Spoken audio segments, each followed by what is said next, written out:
नहमदुहु व नुसल्ली अला रसूलिहिल करीम रब्बि इश्रह ली सदरी व यस्सिर ली अमरी वहलुल उक़दतम मिन लिसानी यफ़क़हू क़ौली रब्बि यस्सिर वला तुअस्सिर व तम्मिम बिल खैर रब्बि इग़फ़िर वरहम व अंत खैरुर राहिमीन आमीन या रब्बल आलमीन। जी, मौज़ू आपके सामने आ चुका है और इस मौज़ू की अहमियत पर कोई तमहीद बांधने की ज़रूरत नहीं है। इंशाअल्लाह अभी स्लाइड्स हमारे सामने आ रही हैं, एक प्रेजेंटेशन के थ्रू इंशाअल्लाह कुछ आपके सामने इंपॉर्टेंट फिगर्स रखने हैं, फैक्ट्स रखने हैं और मकसद ये है कि एक अवेयरनेस हमारे सामने बहुत अच्छी तरह से आ जाए कि कितना बड़ा एक ये दज्जाली फितना है और वो शय जिसको हम फ्री समझ रहे हैं, वो शय जिसको हमने अपनी लाइफ का हिस्सा बनाकर बहुत आसानी के साथ अपनी रूटीन बना लिया, अपनी ज़िंदगी में जिसको ज़म कर लिया, जिसके बगैर शायद अब जीने का तसव्वुर महाल होता जा रहा है, उसकी क्या कीमत है कि जो हम अदा कर रहे हैं। आज एक बहुत इम्पॉर्टेंट जो सिनेरियो है वो ये है कि ये दुनिया दलील की ज़ुबान समझती है और बिलउमूम एक जहन साजी की गई है और उस जहन साजी का हासिल ये है कि what ever is coming from scientific experiments, जो साइंटिफिक बेस्ड कोई आपके पास इंफॉर्मेशन आएगी, एक्सपेरिमेंटल बेस्ड इंफॉर्मेशन आएगी, उसको ओन करेंगे और कोई बात सिर्फ नज़रियाती सतह तक रहेगी तो उसको वो ख़ास जो है वो अहमियत नहीं देंगे। अपनी जगह ये एक बहुत बड़ा फितना है। आप यकीन कीजिए कि मैं ये इस बात को इंडोर्स नहीं कर रहा। मैं ये नहीं कह रहा कि जो भी हमारे पास एविडेंसेस आएंगे और वो साइंटिफिकली प्रूव्ड होंगे तो लिहाजा हम उसको मानेंगे और नज़रियाती सतह पर जो शय होगी उसको हम अहमियत नहीं देंगे। मैं ये बात नहीं कह रहा हूँ। मैं सिर्फ आज के फितने की एक शक्ल आपके सामने रख रहा हूँ। लिहाजा इस फितने का तोड़ करने के लिए ये ज़रूरी है कि हमारे पास इन्हीं की ज़ुबान में इन्हीं के वो सारे दलाइल, जिनको ये दलाइल कहते हैं, जो साइंस भी प्रूव करती है, जो आज का इंसान भी अपनी जो भी मॉडर्न एडवांस टेक्निक्स हैं उनको इस्तेमाल करते हुए तजर्बाती सतह पर जिस चीज़ को साबित कर चुका है, उन्हीं सारी बातों को भी ज़रा सामने रख लिया जाए और ये देखा जाए कि भाई इंसान आज जिस चीज़ को सुप्रीम मानता है, जिस पर भरोसा करता है, उसी की ज़ुबान में समझ लो कि ये कितना बड़ा फितना है, ये कितनी बड़ी मुसीबत है जो इंसानियत के ऊपर लाद दी गई है। इस प्रेजेंटेशन का टाइटल जो मैंने रखा था, mobile phone and social media a deadly combination, क्योंकि ज़ाहिर है मोबाइल फ़ोन अपनी जगह एक टूल है। इस टूल को हम इस्तेमाल करते हैं, ये एक नेमत भी है एक दर्जे में, हमें इससे बड़ी आसानियाँ भी हो गई। साथ ही साथ इस मोबाइल फ़ोन का इस्तेमाल बहुत ही गलत अंदाज में भी हो सकता है और इस गलत इस्तेमाल के बहुत सारे डोमेन्स हो सकते हैं।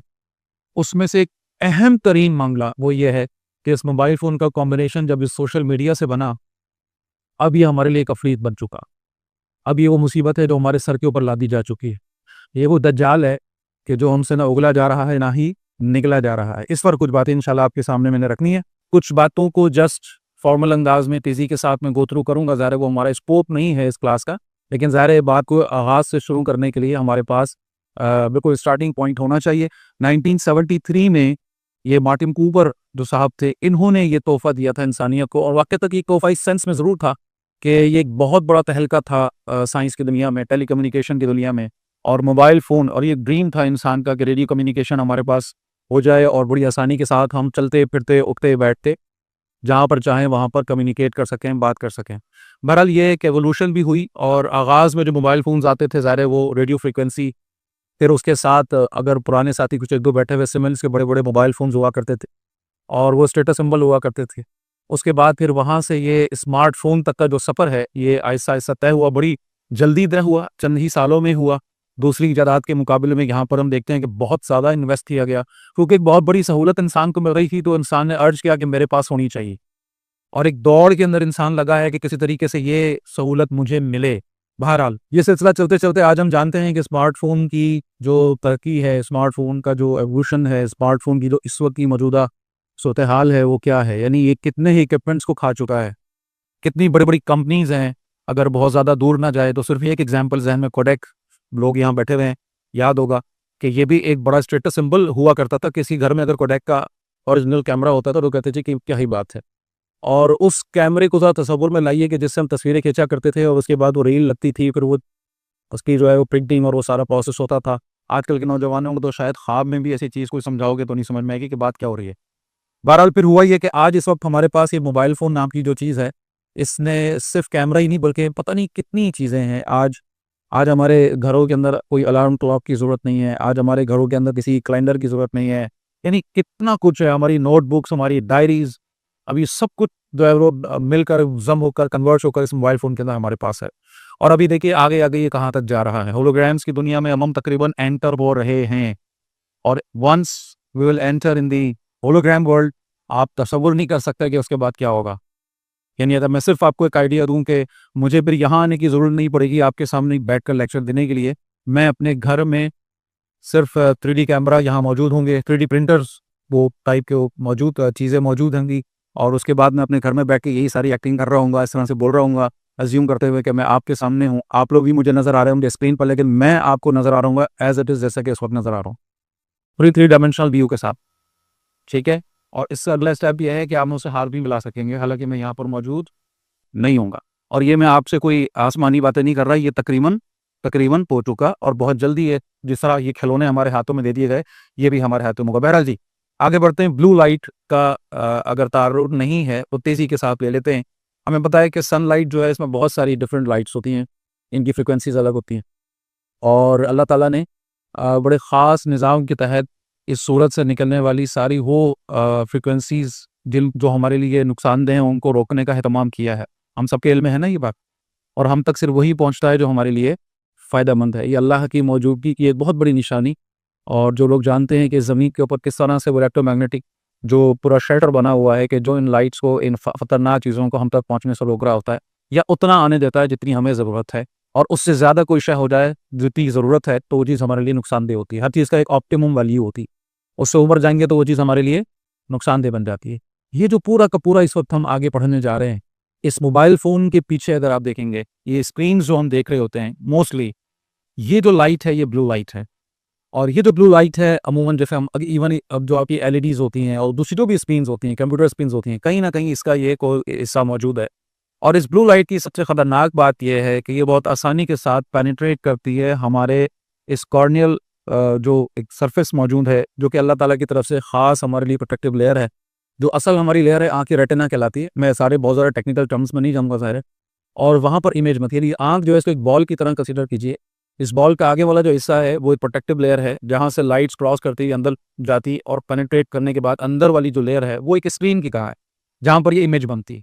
और उस जगह पर बहुत सेंसिटिव जो लेयर है, बहुत हसास वो जगह है, वहाँ वही लाइट पहुँचनी चाहिए जो हमारे काम की है, जो हमें इमेज दे रही है, हमें दिखा रही है, लेकिन यह है कि हमारे लिए नुकसानदेह नहीं है।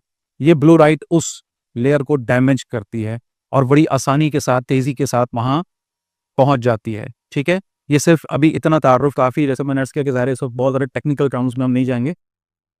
इस ब्लू लाइट की ये जो पेनिट्रेशन की एबिलिटी है, अगर आप इस स्क्रीन पर देख रहे हैं तो इसमें आपको यानी आपके भी लेफ्ट साइड में बनेगा ज़ाहिर है कि इसमें ये ऊपर दिखाया हुआ है कि ब्लू लाइट की पेनिट्रेशन जो है वो यू कैन सी कि कितनी आसानी के साथ हमारा रेटिनल लेयर जो है, मेन जो हमारी आँख के अंदर वाली लेयर है, वहाँ तक पहुँच रही है, और उसके बाद वहाँ पर डैमेजेस क्रिएट कर रही है।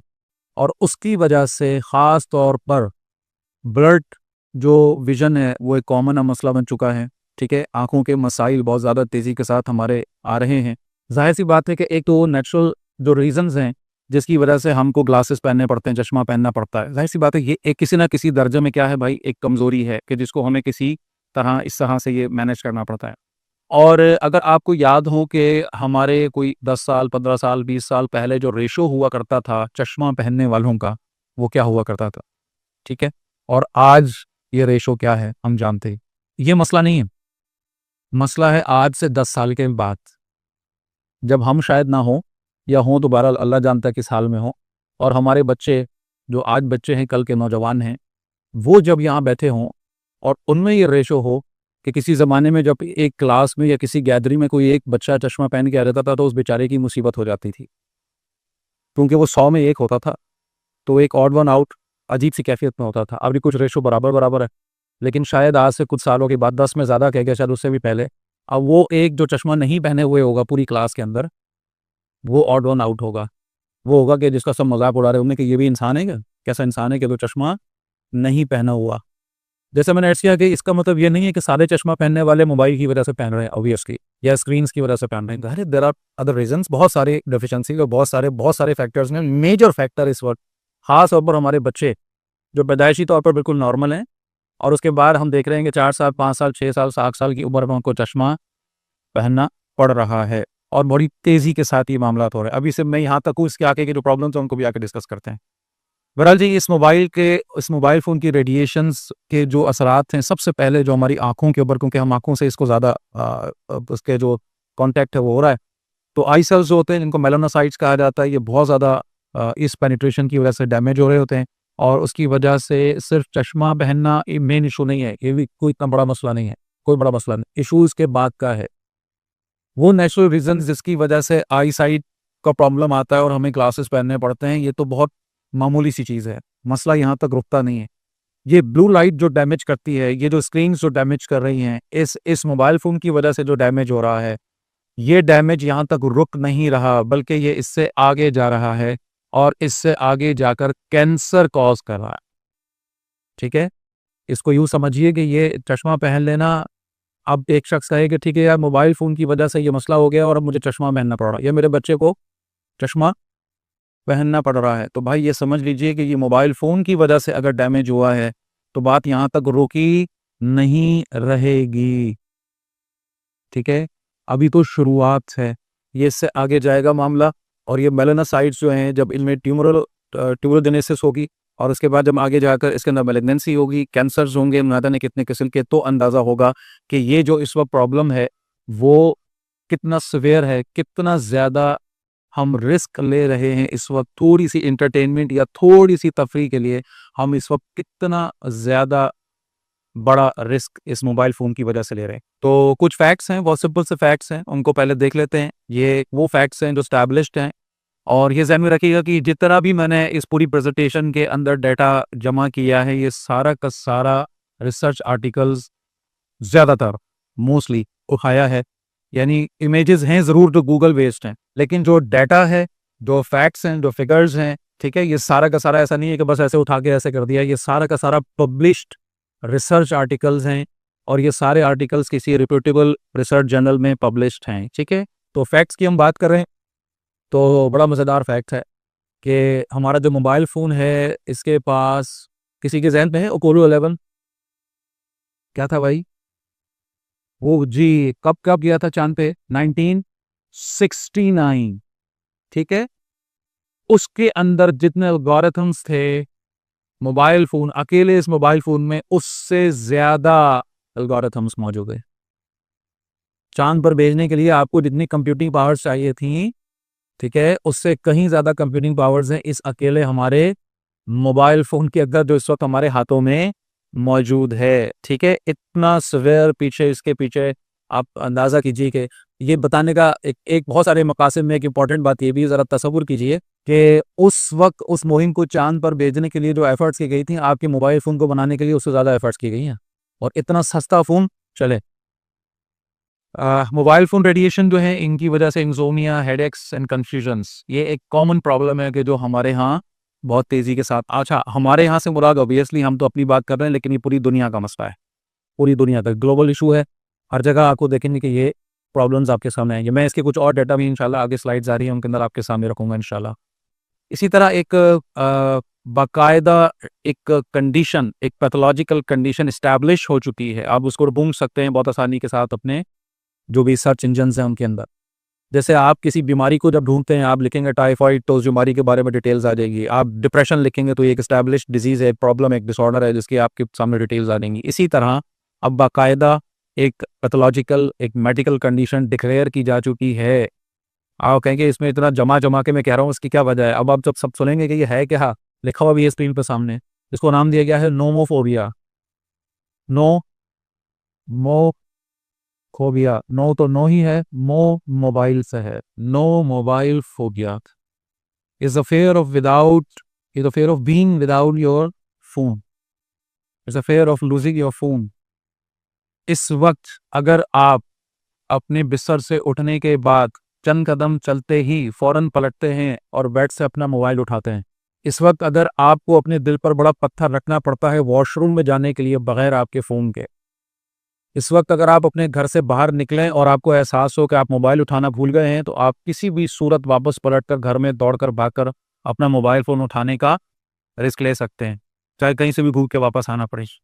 इस वक्त अगर आप रात को सोने के लिए लेटते हैं और अचानक आपको एहसास होता है कि आपका मोबाइल फ़ोन आपके पास नहीं, और आप बेचैन हो जाते हैं, तड़प जाते हैं, ये सारी अलामतें हैं नोमोफोबिया की।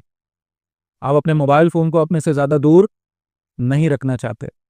और इस वक्त इस रिसर्च आर्टिकल के मुताबिक जहाँ से मैं डाटा मैंने उठाया, मतलब बहुत सारी चीज़ें सामने रखी, कोई भी शख्स अपने मोबाइल फ़ोन को अपने जिस्म से मैक्सिमम मैक्सिमम 5 फीट के फासले पर रखना चाहता है, 5 फीट।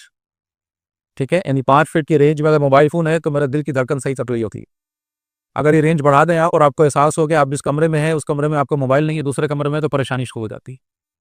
और इस परेशानी को आपको नाम नहीं दे सकते, इसकी कोई आप यानी कोई इसको अनुमान नहीं दे सकते। बस आपकी परेशानी है कि आप मोबाइल फ़ोन आपके करीब नहीं है। जो बड़े हैं वो बच्चों को आवाज़ की तरह, बेटा देखो मेरा मोबाइल फ़ोन कहाँ है। जो बच्चे हैं वो खुद उठेंगे, दौड़ेंगे, पूछेंगे, ऐसे पूछेंगे। और अगर किसी का मोबाइल फ़ोन छुपा दिया जाए थोड़ी देर के लिए, तो ये एक बड़ा सीरियस मजाक बन सकता है और खुदा ना खासा इसकी वजह से घर में कोई तूफान भी आ सकता है।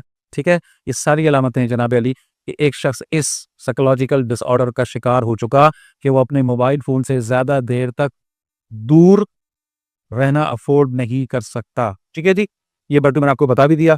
अप्रॉक्सीमेटली 72% ऑफ पीपल जो कि हमारे इस रिसर्च के मुताबिक कहते हैं कि 5 फीट के फासले पर उनका ये मोबाइल फ़ोन जो है बस इस रेंज में है। आपको इत्मीनान है कि आप ओके हैं, आप कंफर्टेबल हैं, आप प्रोटेक्टेड हैं।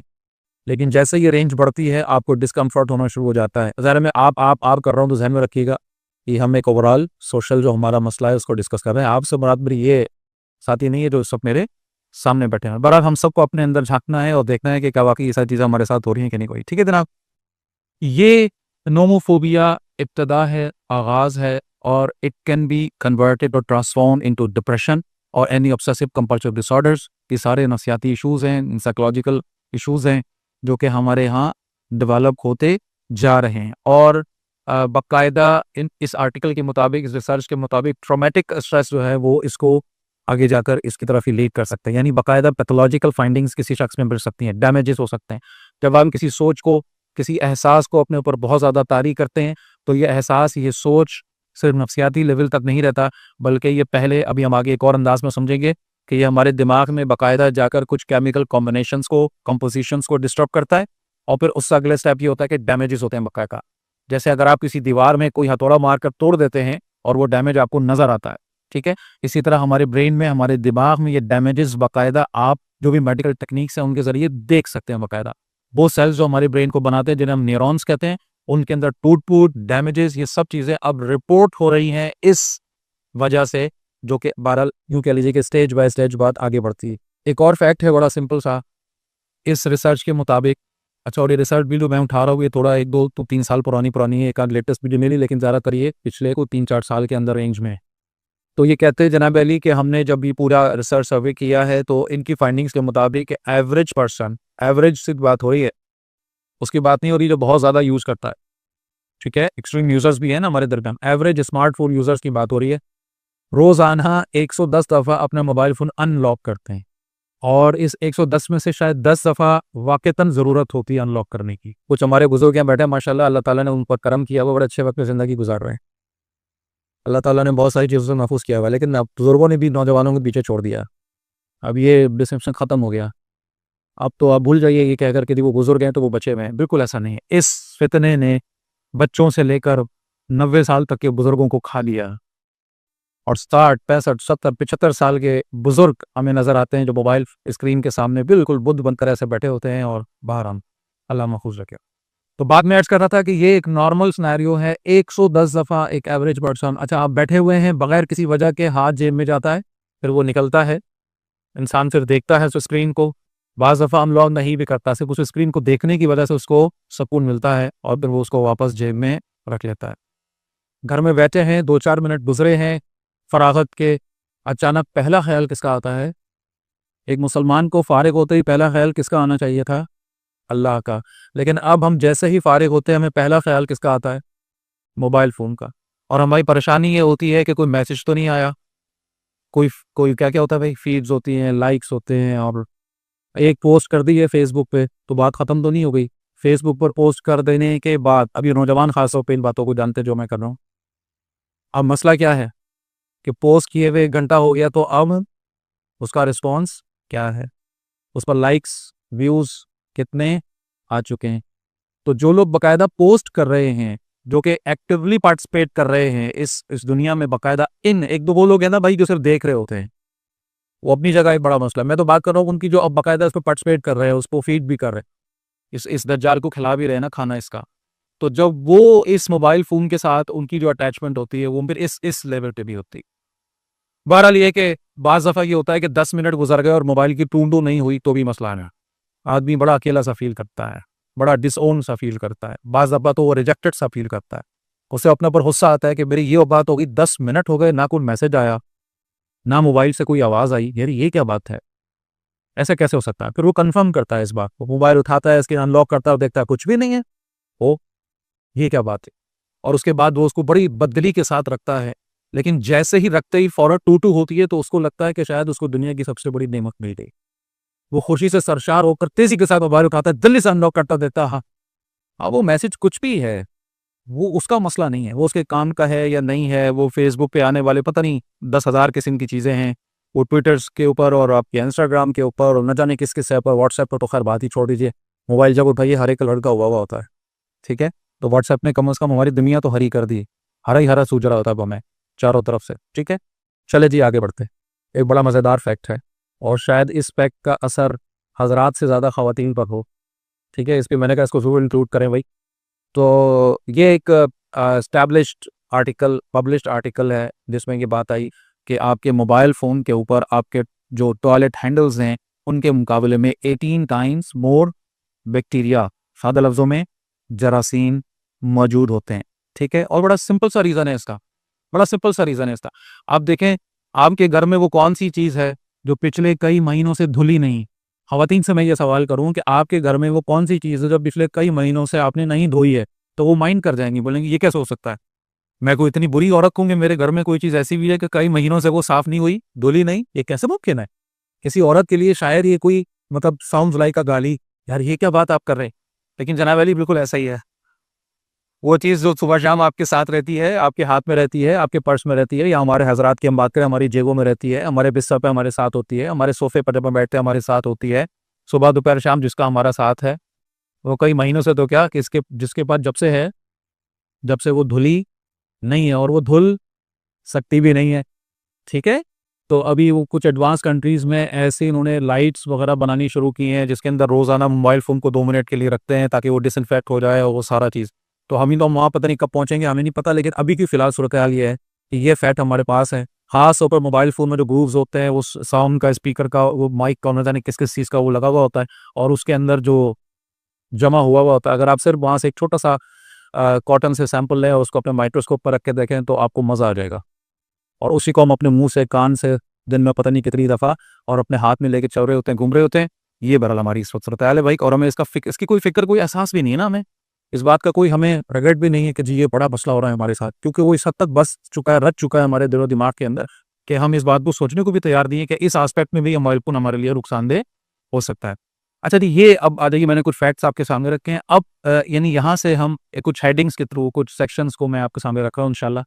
तो वो 2 या 3, इस वक़्त 4 हेडिंग्स आपके सामने मैंने रखी हुई हैं। ये एक आर्टिकल था जो मुझे मिला था कि जिसमें इन्होंने नौजवानों के ऊपर, टीनेजर्स के ऊपर ये पूरी तहकीक की और उनके ऊपर मोबाइल फ़ोन के जो असरात हैं, उन पर पूरा सर्वे करके और उसको फिर डेटा को पब्लिश किया था। तो इन्होंने तो 3 चीज़ें मेनली प्रपोज़ की। मैंने उसके साथ एक ऐड किया जो आखिर में आपके सामने रखूँगा ज़ाहिर है। जो यहाँ नंबर 2, नंबर 3, नंबर 4 लिखा हुआ है, इसमें ज़ाहिर-सी बात है पहला सिनेरियो है आपकी मेंटल हेल्थ, यानी पैथोलॉजिकल चेंजेस, बाकायदा जो बीमारी बनती है, बाकायदा डैमेजेस जो होते हैं दिमाग के अंदर।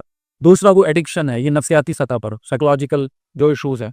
तीसरा एक बहुत बड़ा जो सोशल एस्पेक्ट है कि सोशल आइसोलेशन जिस मोबाइल की वजह से हो रही है इस वक़्त, ख़ास तौर पर नौजवानों में।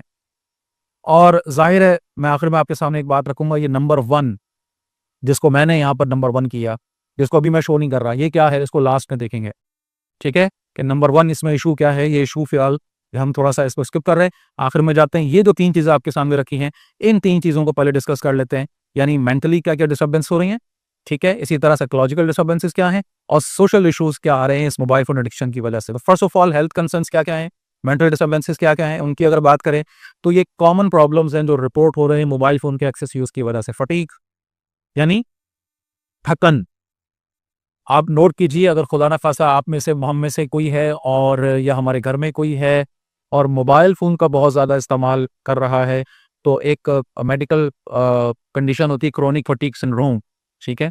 तो वो तो एक बाकायदा मैनिफेस्टेड सिचुएशन है। उसकी मिलती-जुलती अलामतें हम देखेंगे, हाथ में दर्द, पैर में दर्द, गर्दन में दर्द, ठीक है? ये बैक बोन आपकी दुख रही है, पीछे ये जो हिस्सा है पूरा ये अकड़ा हुआ है, इसमें दर्द रह रहा है। ये टाँगों का हिस्सा, थाइज़ जो हमारी है, इसमें अकड़न है, थोड़ी एक स्पाज़्म है, थकन-सी है। सुबह से ऊपर उठ रहे हैं तो जिस्म में थकन का एहसास है, दर्द का, बाकायदा थकन नहीं, ये थकन एक स्टेप आगे जाकर पेन, दर्द की कैफियत में है। यानी क्या तसव्वुर हो सकता था? जो बुजुर्ग बैठे हुए, मैं इनसे पूछ रहा हूँ, भाई 18-20 साल की उम्र में आपके जिस्म में कोई दर्द-वर्द नाम की चीज़ होती थी? आपको पता भी था ये दर्द किस चीज़ का नाम है? आज के 20 साल के नौजवान से पूछो, वो बताएगा आपको कि दर्द किस चीज़ का नाम। देखिए, एक दर्द तो वो है ना कि चोट लग गई, गिर गए, कोई ज़ाहिर-सी बात है। बुखार है, जिस्म में दर्द हो रहा है, ऑब्वियसली समझ में आता है। मैं बात कर रहा हूँ विदाउट एनी रीज़न। कोई मसला नहीं है भाई, कोई थकन नहीं है, कोई फावड़े चला के नहीं आए हो, कोई भाग-दौड़ करके नहीं आए हो और 20 साल, 25 साल की उम्र का पहाड़ जैसा नौजवान है और वो कहता है जी जिस्म में दर्द है। क्यों है? पता नहीं क्यों है। तो रीज़न्स हम आइडेंटिफ़ाई करें। हेडेक, सर का दर्द सबसे ज़्यादा कॉमन हो चुका, बहुत ज़्यादा स्पेशली हमारी फीमेल्स में, क्योंकि उनका कंपैरिज़न अगर हम करें तो थोड़ा ज़्यादा एक्सपोज़र हो रहा है इन स्क्रीन्स के साथ ही, ठीक है? कंपैरेटिवली ख़वातीन ज़्यादा इसका शिकार हो रही हैं ना, मोबाइल फ़ोन स्क्रीन्स हैं, घर की दूसरी स्क्रीन्स हैं, उनको बहुत ज़्यादा चीज़ें हो रही होती हैं। हाँ, हज़रात में जो लोग कंप्यूटर पे काम कर रहे हो तो उनका एक्सपोज़र ज़्यादा हो जाएगा, ज़ाहिर है उनका काम ही कंप्यूटर के साथ है, सारी चीज़ें। लॉस ऑफ स्लीप कॉमन मसला बनता जा रहा है, सोना इस वक़्त बहुत महँगा हो गया है, ठीक है? कौन से सोने की बात कर रहा हूँ? हाँ, रात को बिस्तर पर सोने की बात, तो बहुत महँगा हो गया, मुसीबत बन गया। खुशकिस्मत है वो शख्स जो रात को जाकर वक़्त पर अपने लेट जाए, वक़्त पर। अब आदमी ये कहे जी मैं तो 3 बजे जाके लेटता हूँ, लेटते ही सो जाता हूँ। तो अल्लाह के बंदे, ये 3 बजे जाकर लेटते ही सोना, सोना नहीं है, बल्कि ये तो आपकी बॉडी का रिएक्शन है, ये तो गुस्सा है उसका, ये तो इंतकाम है उसका। ठीक है? वो तो बेहोशी है। बात ये है कि जो सही सोने का वक़्त है वो आजकल के सिनेरियो में क्या है भाई? हैं? चलें बहरहाल कर लें उसको, 10 कर लें, साढ़े 10 कर लें, 11 कर लें, चलें। अल्लाह के नबी सल्लल्लाहु अलैहि वसल्लम मना फरमाते थे इशा के बाद जागने से। आपकी इरशादात मौजूद हैं और उन तमाम इरशादात को, उन अहादीस को जमा कर लें तो उनका हासिल जो निकल कर आता है वो ये है कि इशा की नमाज़ पढ़ लेने के बाद 2 वजूहात से जागा जा सकता है, या तो अल्लाह की इबादत के लिए या अपने घर वालों से कोई ज़रूरी बात करने के लिए। तो इशा की नमाज़ पढ़ के तो हमारे यहाँ दिन निकलता है। अल्लाह के नबी सल्लल्लाहु अलैहि वसल्लम की बात और आपकी वो ये नसीहत, इसको तो हम आज क्या उसके साथ बहारा रीज़न हमारे पता को पता ही है, यानी कि सब चीज़ों से फारिग होने के बाद भी फिर पहले ये होता था कि कराची वाले 12 बजे सोचते थे कि अब सो जाएँ, तो अब 12 बजे पर टाइम शुरू होता है मोबाइल फ़ोन के साथ खलवत का, ठीक है? पूरे दिन की भाग-दौड़ के बाद, सारी मेहनतों के बाद सबसे बड़ा चार्म क्या होता था कि अब बिस्तर पे जाके लेटेंगे और सो जाएँगे। यही था ना? एक शख्स कहता था बस यार सोना है भई, बहुत हो गया बस। अब उसका मसला ये नहीं है कि मुझे सोना है, अब उसका सबसे बड़ा मसला ये है कि अब उसे अपने बिस्तर पे जाके अपने हमदर्द, अपने लख्त जिगर, अपने हमराज़, अपने साथी, अपनी ज़िंदगी के, अपने दुःख दर्द के जानने वाले, अपना सबसे बड़ा दोस्त इस मोबाइल फ़ोन के साथ कुछ वक़्त बिताना है। वो जाकर लेटता है और लेटने के बाद सबसे पहला काम ये करता है कि इसको अनलॉक करता है, उसके बाद वो होता है और एक एंटरटेनमेंट की दुनिया होती है और पता ही नहीं चलता कि जब एकदम ख़्याल आता है, घड़ी देखता है तो 2 बज रहे होते हैं, ढाई बज रहे होते हैं, अरे यार अब सो जा भाई, ठीक है? बहरहाल, अच्छा अगर ये आप हटा भी दें तो भी पूरे दिन की सारी इसकी जो 7 चीज़ें चल रही होती हैं उसकी वजह से नींद उड़ी-उड़ी सी रहती है। इसके रीज़न पे भी आगे मैं आपके सामने रहता हूँ। मेमोरी लॉस एक कॉमन मसला बनता जा रहा है, कल की बातें याद नहीं है, ये क्या हो रहा है, वो क्या हो रहा है। रिंगिंग एयर्स एक कॉमन मसला बच्चों में ख़ास तौर पे हो रहा है भाई, ठीक है?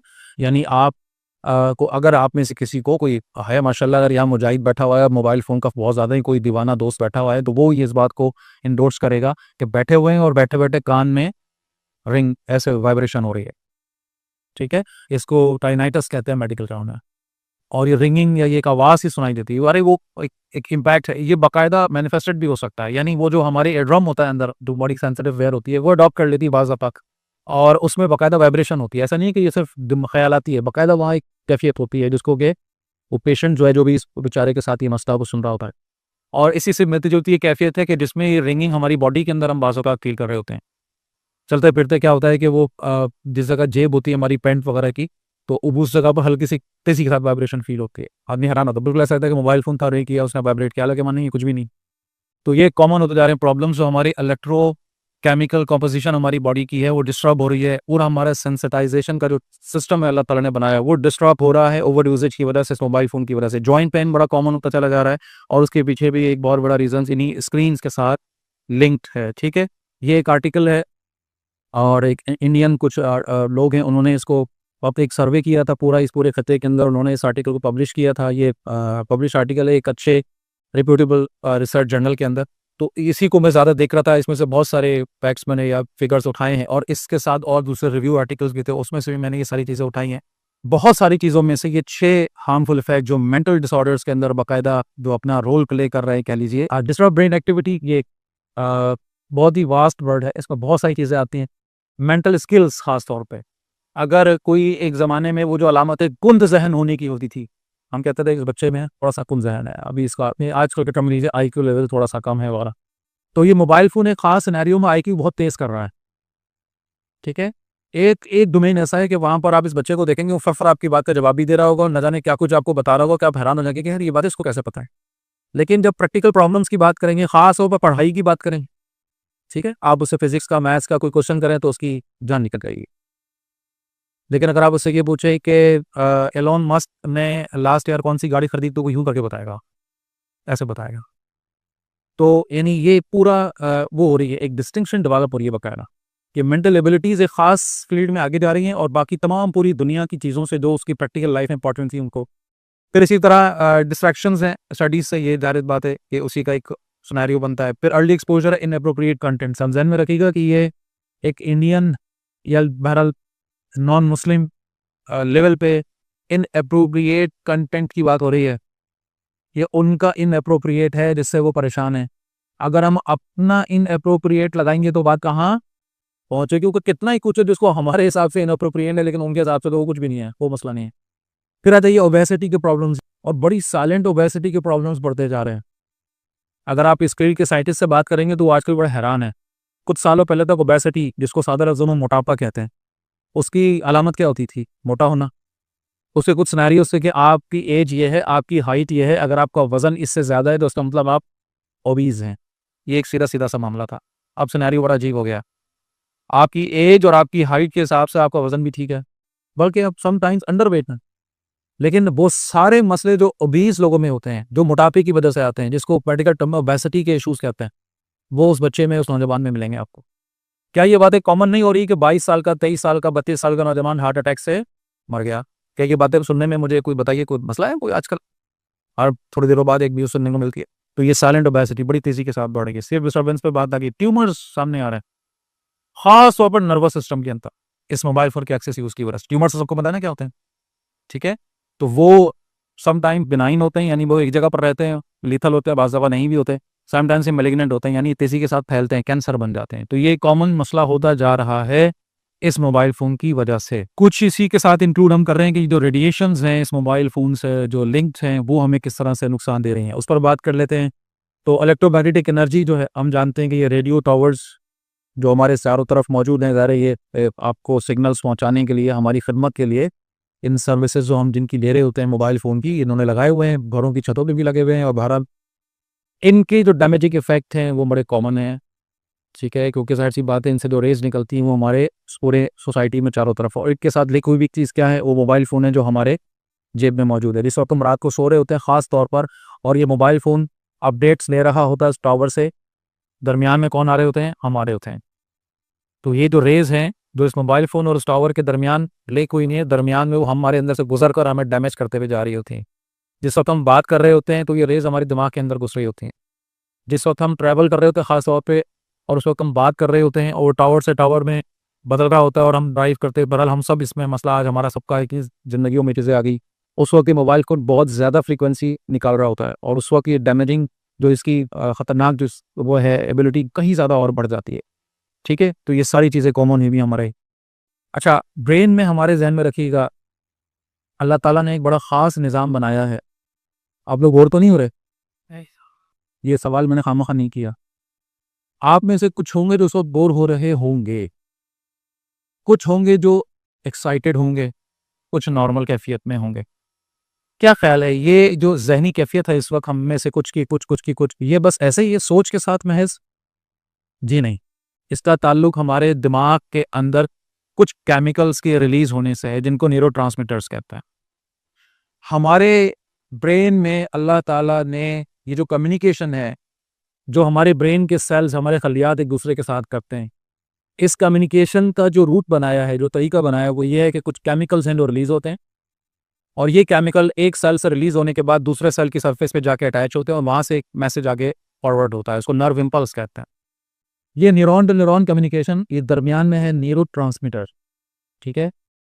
इसी पर सारा खेल है। पूरा ब्रेन हमारा जो काम कर रहा है, हमारी पूरी सोच, हमारा ख्याल, जितने नफ्सियाती मसले होते हैं वो इन्हीं केमिकल्स की, कह लीजिए कि जो मिकदार है, जो उसकी क्वांटिफिकेशन है, उसमें गड़बड़ की वजह से होते हैं। किसी केमिकल को रिलीज होने के बाद इतने सेकंड्स तक रहना था, फिर वापस उसको रीअब्सॉर्ब हो जाना था, लेकिन वो रिलीज तो इतना ही हुआ, लेकिन इतने के बजाय वो इतने मिनट तक रहा। अभी हमारे लिए क्या बन गया? पॉइजन बन गया, खतरनाक बन गया।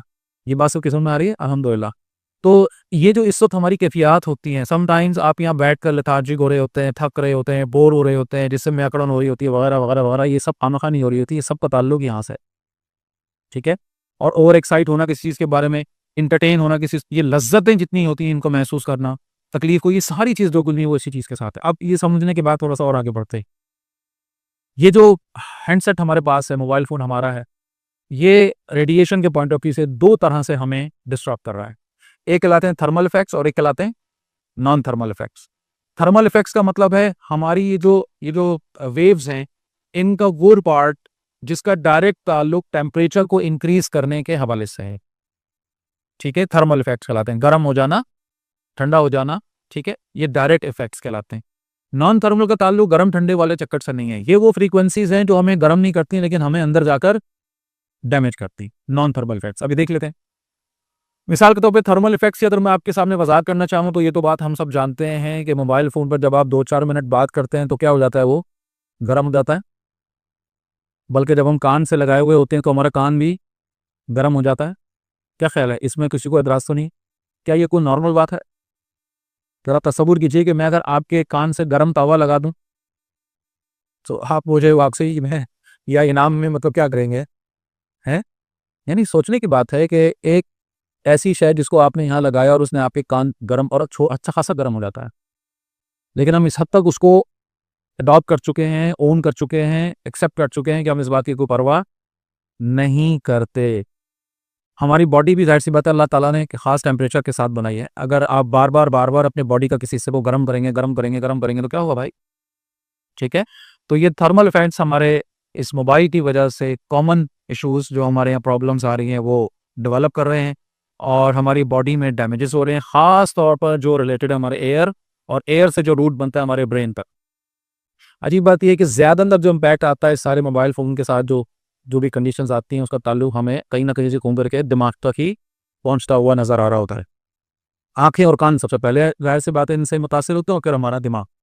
नॉन थर्मल इफेक्ट की अगर बात करें, ये वो फ्रीक्वेंसीज है ना कि जो हमें पेनिट्रेट करते हुए अंदर जा रही हैं, वो हमें गर्म नहीं कर रही, हमें उनको नजर, हमें ऐसा महसूस नहीं कर सकते कि इससे हमारे टेम्परेचर बढ़ा गया, लेकिन ये उससे भी ज़्यादा खतरनाक था। जैसे कि यहाँ पर एक बात सबसे ऊपर लिखी, ब्लड ब्रेन बैरियर। मेडिकल पढ़ने वाले या बायोलॉजी पढ़ने वाले जानते हैं कि हम अल्लाह ताला ने बड़ा खास निज़ाम बनाया है। हमारे दिमाग के अंदर जो खून की रगें, जो वेसल्स जाती हैं, पूरी बॉडी में ये खून की वेसल्स जाती हैं और अपने साथ वो सब कुछ लेके जाती हैं जो वो डिलीवर करना होता है, ब्लड में होता है हमारे। कोई भी केमिकल है, कोई भी न्यूट्रिशन है, कोई भी जो हमने खाया है, कुछ भी है, मेडिसिन हमने ली है, कुछ भी, वो खून के साथ जाती है और वहाँ से पेनिट्रेट करके कैपिलरीज के ज़रिए बाहर जो हमारे ऑर्गन्स हैं, टिश्यूज़ है, बॉडी पार्ट्स है, वहाँ तक चली जाती है। अल्लाह ताला ने हमारे ब्रेन में इनको इतने ईज़ी एक्सेस नहीं दिया है, बल्कि ये ब्लड वेसल्स जब ब्रेन में एंटर होती हैं, तो इनके ऊपर एक ख़ास प्रोटेक्टिव लेयर है जो बनी हुई होती है, उसको ब्लड ब्रेन बैरियर कहते हैं, जो हर चीज़ को आसानी से हमारे ब्रेन में आने नहीं देती, ठीक है? ये डिस्प्रिन वगैरह इतनी ज़्यादा पता है मकबूल क्यों हो गई थी आते ही बहुत तेज़ी के साथ? क्योंकि बाकी जिस्म के दर्द को तो एड्रेस करने वाली बहुत सी मेडिसिन आ गई थी, लेकिन वो मेडिसिन ब्रेन में इस बैरियर को क्रॉस नहीं कर पा रही थी। ये डिस्प्रिन ऐसे करके क्रॉस कर लेती है, इसीलिए इसका इम्पैक्ट भी, सर दर्द हो रहा है तो क्या करे भाई? खा लें आप। तो समझाने के लिए अर्ज़ कर रहा हूँ, वो जो कारनामा था असल में वो ये था कि इस ब्लड ब्रेन बैरियर को उसने क्रॉस कर लिया था, जो असर उसमें कह लीजिए कि इंसान की जो बहुत बड़ी अचीवमेंट थी।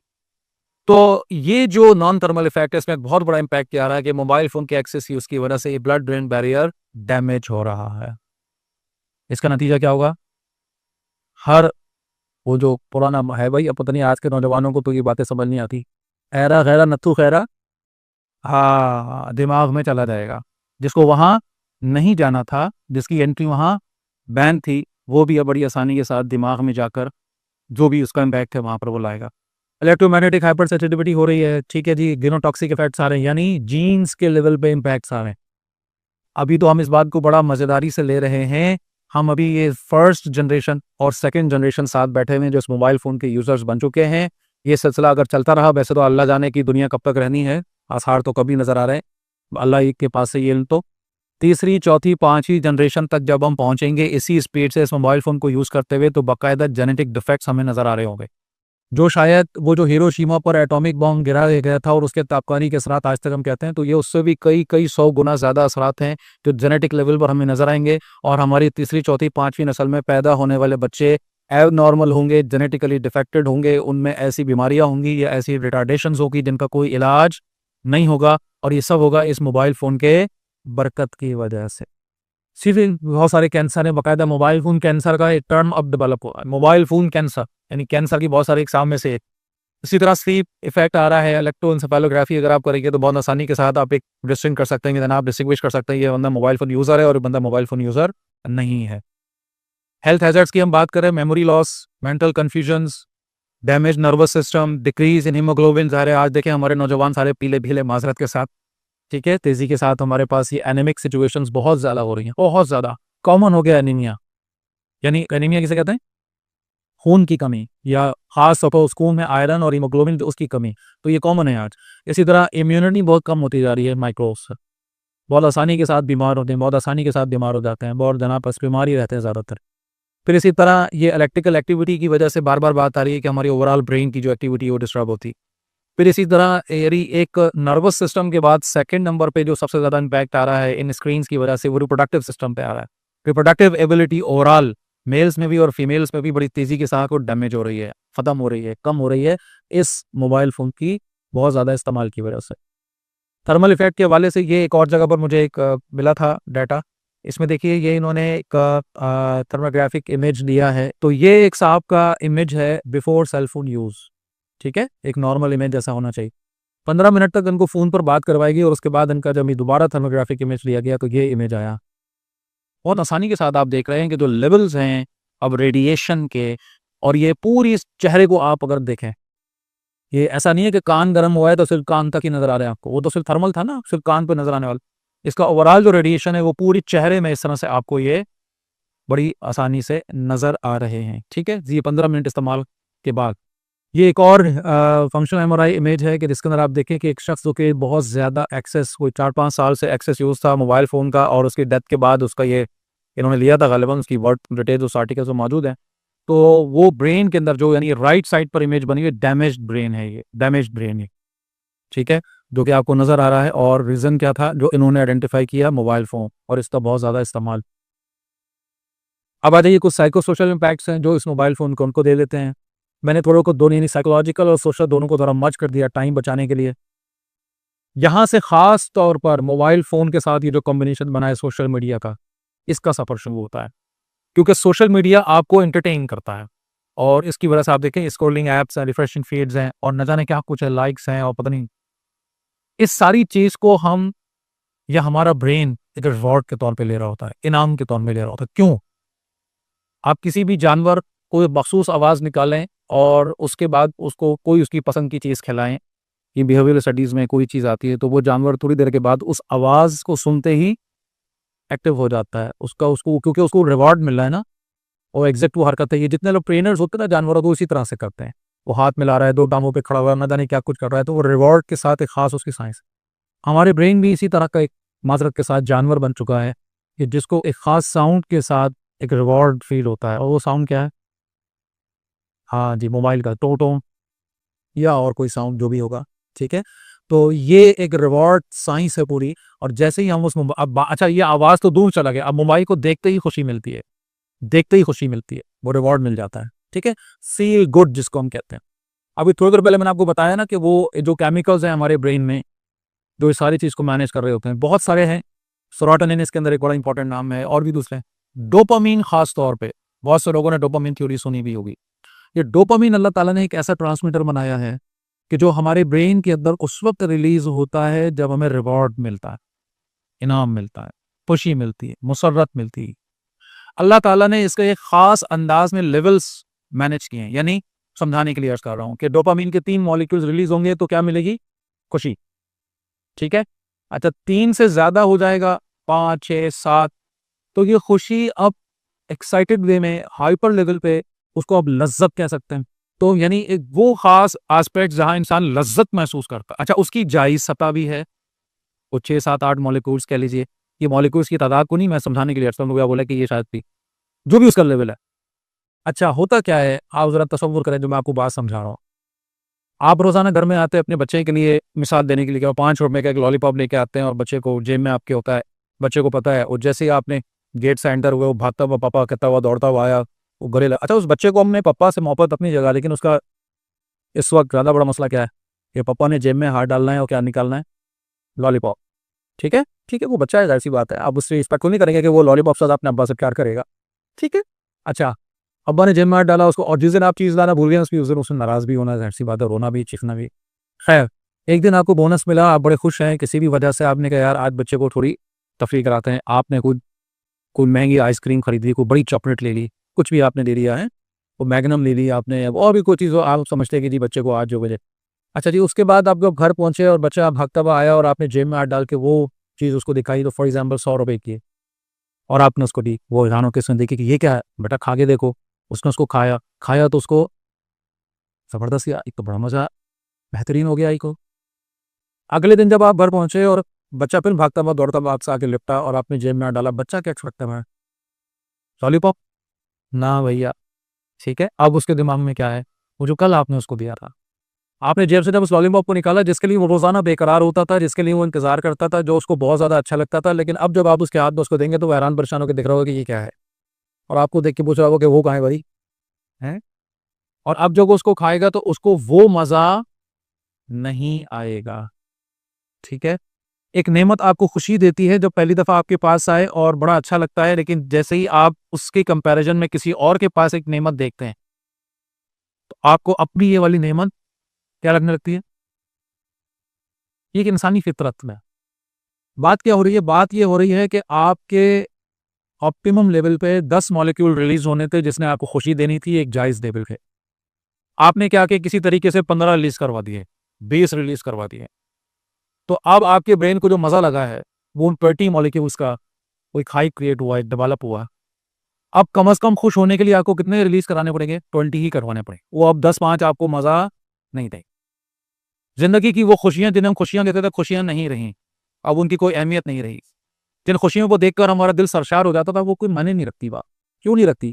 क्योंकि उससे कहीं ऊपर के लेवल की हमने अंदर क्या कर ली है, लज्जतें, वो फील करके, महसूस करके वो हाइप बना लिया है। अब हमारा ऑप्टिमम लेवल चेंज हो गया है। क्या अजीब, अल्लाह के नबी सल्लल्लाहु अलैहि वसल्लम की 5 दफा तो आदमी कहे कि इसे पूरी दुनिया छोड़ दे और यहीं पर आ जाए तो सब मिल जाए, कुछ करने की, समझने की, फलसफों में जाने की और दुनिया भर कुछ करने की जरूरत नहीं। क्या प्यारा इरशाद है रसूलुल्लाह का सल्लल्लाहु अलैहि वसल्लम। ज्यादा हंसना दिलों को मुर्दा कर देता है। ये ज्यादा हंसना क्या है? ये उसी हाइप को क्रिएट करना है। जब आप उस रेंज से निकलते हैं और उस लज्जत को बहुत ज्यादा अपने ऊपर तारी कर लेते हैं, तो अब छोटी खुशियां, अब वो छोटी रह रही, वो खुशी थी बड़ी थी लेकिन अब वो छोटी किसी काम की नहीं रही। दिल मुर्दा हो गया। जिन चीजों पर अल्लाह का शुक्र अदा करना चाहिए, दिल सरशारी से भर जाना चाहिए, वो चीजें माने नहीं रखती कोई। दिलों को मुर्दा होना यही है ना भाई, एक दर्जे में। बहरहाल, तो ये एक मैंने आपके सामने ओवरव्यू रखा। अब ये मोबाइल फोन क्या कर रहा है, ये सोशल मीडिया क्या कर रहा है, आप जरा अंदाजा कीजिए। एंटरटेनमेंट की कोई इंतहा है, कोई लेवल है? यानी वर्स्ट लेवल का हम बात कर रहे हैं, मैं उसको डोज नहीं कर रहा, फेवर नहीं कर रहा, लेकिन पहले क्या होता था कि वो 3 घंटे की फिल्म एक देखा करते थे।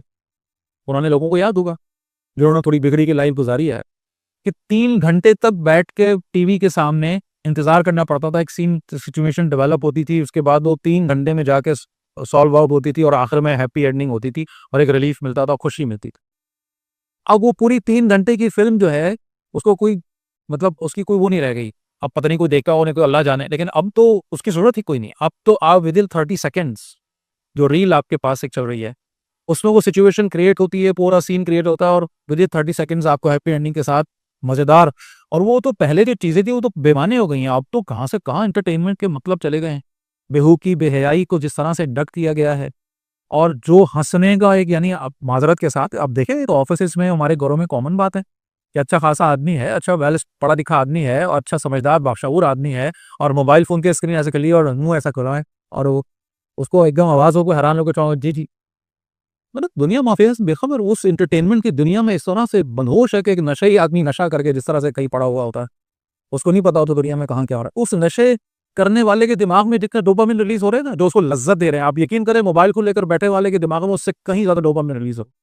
ये कुछ न्यूरो ट्रांसमीटर्स है, ये जस्ट एक आपको आइडिया देने के लिए कि भाई न्यूरो ट्रांसमीटर्स होते हैं और ये उनका केमिकल स्ट्रक्चर है। बहुत सारे हैं इसमें, एड्रेनालिन है, नॉरएड्रेनालिन है, डोपामिन है, गाबा ना क्या कुछ है। बहरहाल ऑब्वियसली ये हमारा टॉपिक नहीं है, इसमें से हम डोपामिन की बात कर रहे हैं। ये जो ऊपर आपको नजर आ रहा है लेफ्ट साइड पे, ये एक न्यूरॉन का एक छोटा सा उसकी ब्रांच है जिसमें से ये रिलीज होता है, नीचे वाले न्यूरॉन पे जाता है, प्रमा केमिकल सिग्नल्स जाकर इलेक्ट्रिकल सिग्नल्स बनते हैं। और ये पूरी एक दुनिया है, पूरी साइंस है जो अल्लाह ताला ने हमारे अंदर रखी।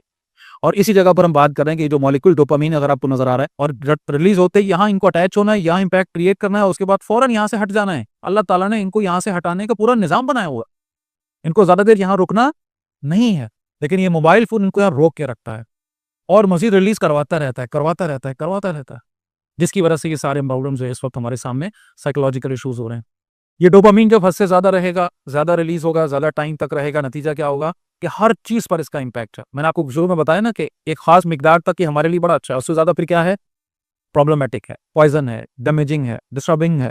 तो ये सारे फिर देखिए रिपीटेटिव बिहेवियर्स हमारे सामने आ रहे हैं। अटेंशन जो लॉस हो रहा है हमारा हो रहा है, पेन परसेप्शन बहुत ज्यादा हो रही है, हर वक्त का दर्द हो, इसी के साथ की मसला है, मेमोरी का डैमेज होने इसी वजह से, कंपल्जन इसी वजह से हो रहे हैं।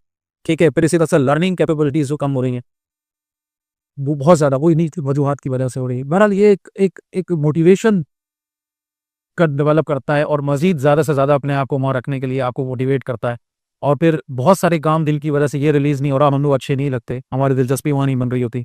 और दिलचस्पी कहाँ बन रही होती, जहाँ ये हमें मिले, ये रिवॉर्ड हमें मिले, ये इनाम हमें मिले। और इस वक्त सबसे बेहतरीन जो चीज़ है जो हमें ये रिवॉर्ड दे रही है वो मोबाइल फ़ोन है। आप किसी भी बूट पे हैं, आप थके हुए हैं, शदीद नींद के आलम में, फ़र्ज़ करें आप पूरी रात से सोए हुए नहीं हैं, पूरा दिन आप भाग दौड़ में गुजार कर आए हैं, पड़े इस वक्त कैफियत ये है कि आपने बिस्तर पर लेटना है, आंखें बंद करनी है और आंखें चिपक जाने, ऐसी नींद की कैफियत है। और आपने जैसे ही उस कैफियत में अपने मोबाइल फ़ोन को उठाया बिस्तर पर लेट के, और उसके बाद आप फ्रेश हो गए, आपकी नींद उड़ गई। आप एक रात 2 रात से जागे हुए भी है तो भी मोबाइल फ़ोन आपको क्या कर देता है, जिंदा कर देता है, जान डाल देता है, हिम्मत दे देता है। और आप अगले 1-2 घंटे तक बड़े आराम के साथ बैठ कर उसके अंदर जो स्क्रॉलिंग कर सकते हैं और न जाने जो कुछ उसमें आ रहा है। और फिर इसका जो सबसे खतरनाक पहलू है वो क्या है, जो खैर वो सोशल एस्पेक्ट पे आपके सामने रखूंगा, कि इसने आपको अच्छी तरह जान लिया है, रीड कर लिया है। इतना किसी शख्स को उसकी बीवी नहीं जानती, किसी औरत को उसका शौहर नहीं जानता, किसी बेटे को उसका बाप नहीं जानता, किसी बेटी को उसकी माँ नहीं जानती, जितना इन सबको कौन जानता है, ये मोबाइल फोन था। उसकी शख्सियत के बारे में, उसकी उसकी डिटेल्स के बारे में। अगर आप कुछ महीनों से मोबाइल फोन यूज कर रहे हैं तो खतरनाक तजर्बा मैं आपको बता देता हूँ, ना करिएगा, लेकिन क्या कुछ बता रहा हूँ। अगर तो आप यूज कर रहे हैं तो उसका जो भी आपके पास मोबाइल है या जो भी आपके पास स्क्रीन है, जो भी उसके एआई मॉड्यूल जो भी उसके अंदर मौजूद है, वो चैट जीपीटी है या वो जो आजकल लिंक के साथ आ रहा है, मोबाइल फ़ोन के साथ भी साथ में लगा के दे रहे हैं ना, वो एआई असिस्टेंट दे रहे हो क्या पर, सिर्फ जाइए और उससे अपने बारे में पूछिए, उससे कहिए डिस्क्राइब मी, आप हैरान हो जाइए। आप पर ये इंकशाफात होंगे कि आप यकीन करें हैरान हो जाएंगे कि ये जो आपके मोबाइल फ़ोन के अंदर जो एआई असिस्टेंट है, जो भी उसके साथ बाय डिफ़ॉल्ट आया है, वो इस तरह से आपको जानता है, आपकी अच्छाई, बुराई, पसंद, नापसंद, हर चीज़ के बारे में वो जानता है भाई। आप शायद नहीं जानते अपने आप को इतना, वो जब बताएगा तभी हाँ यार बात तो यही है। चलें आगे बढ़ते हैं। खैर, अब ये डोपामिन जो है ये रिलीज़ होता है किन-किन रीज़न से ज़रा देख लीजिए। Drugs, alcoholism, smoking, for some persons shopping, ठीक है? फिर इसी तरह फ़ास्ट फूड है, बाज़ लोग गेमिंग के बहुत ज़्यादा होता है ना, गेम पागलों की तरह पहले होता था, अब तो ये भी पीछे रह गया, अब तो मोबाइल फ़ोन ने हर चीज़ को वो कर ली है। बाज़ लोगों को मीठा देखकर मेरी तरह के ये कैफ़ियत हो जाती है। अच्छा, इसी तरह ये सोशल मीडिया एक और अब रीज़न इसमें आ गया कि जो इस डोपामाइन को रिलीज़ करा रहा होता है। बहरहाल जी, ये एक रिवॉर्ड है जो आपके ब्रेन को मिलता है, और ये ऐप्स हैं और ये जो कुछ भी सोशल मीडिया के साथ चीज़ें जुड़ी हुई हैं, ये सब कुछ मिल-जुल कर आपको, और वो दिखाता वो ये आपको कि जो आप देखना चाहते हैं, ठीक है? अब बाज़ लोग कहते हैं कि जी हम तो सिर्फ़ बहुत मज़हबी और दीनी और रिलीजियस उसके अंदर चीज़ें देख रहे होते हैं, ठीक है? उस एस्पेक्ट तो अभी हम बात ही कर रहे हैं, लेकिन अभी जो हम बात कर रहे हैं वो आपको मना नहीं करेगा।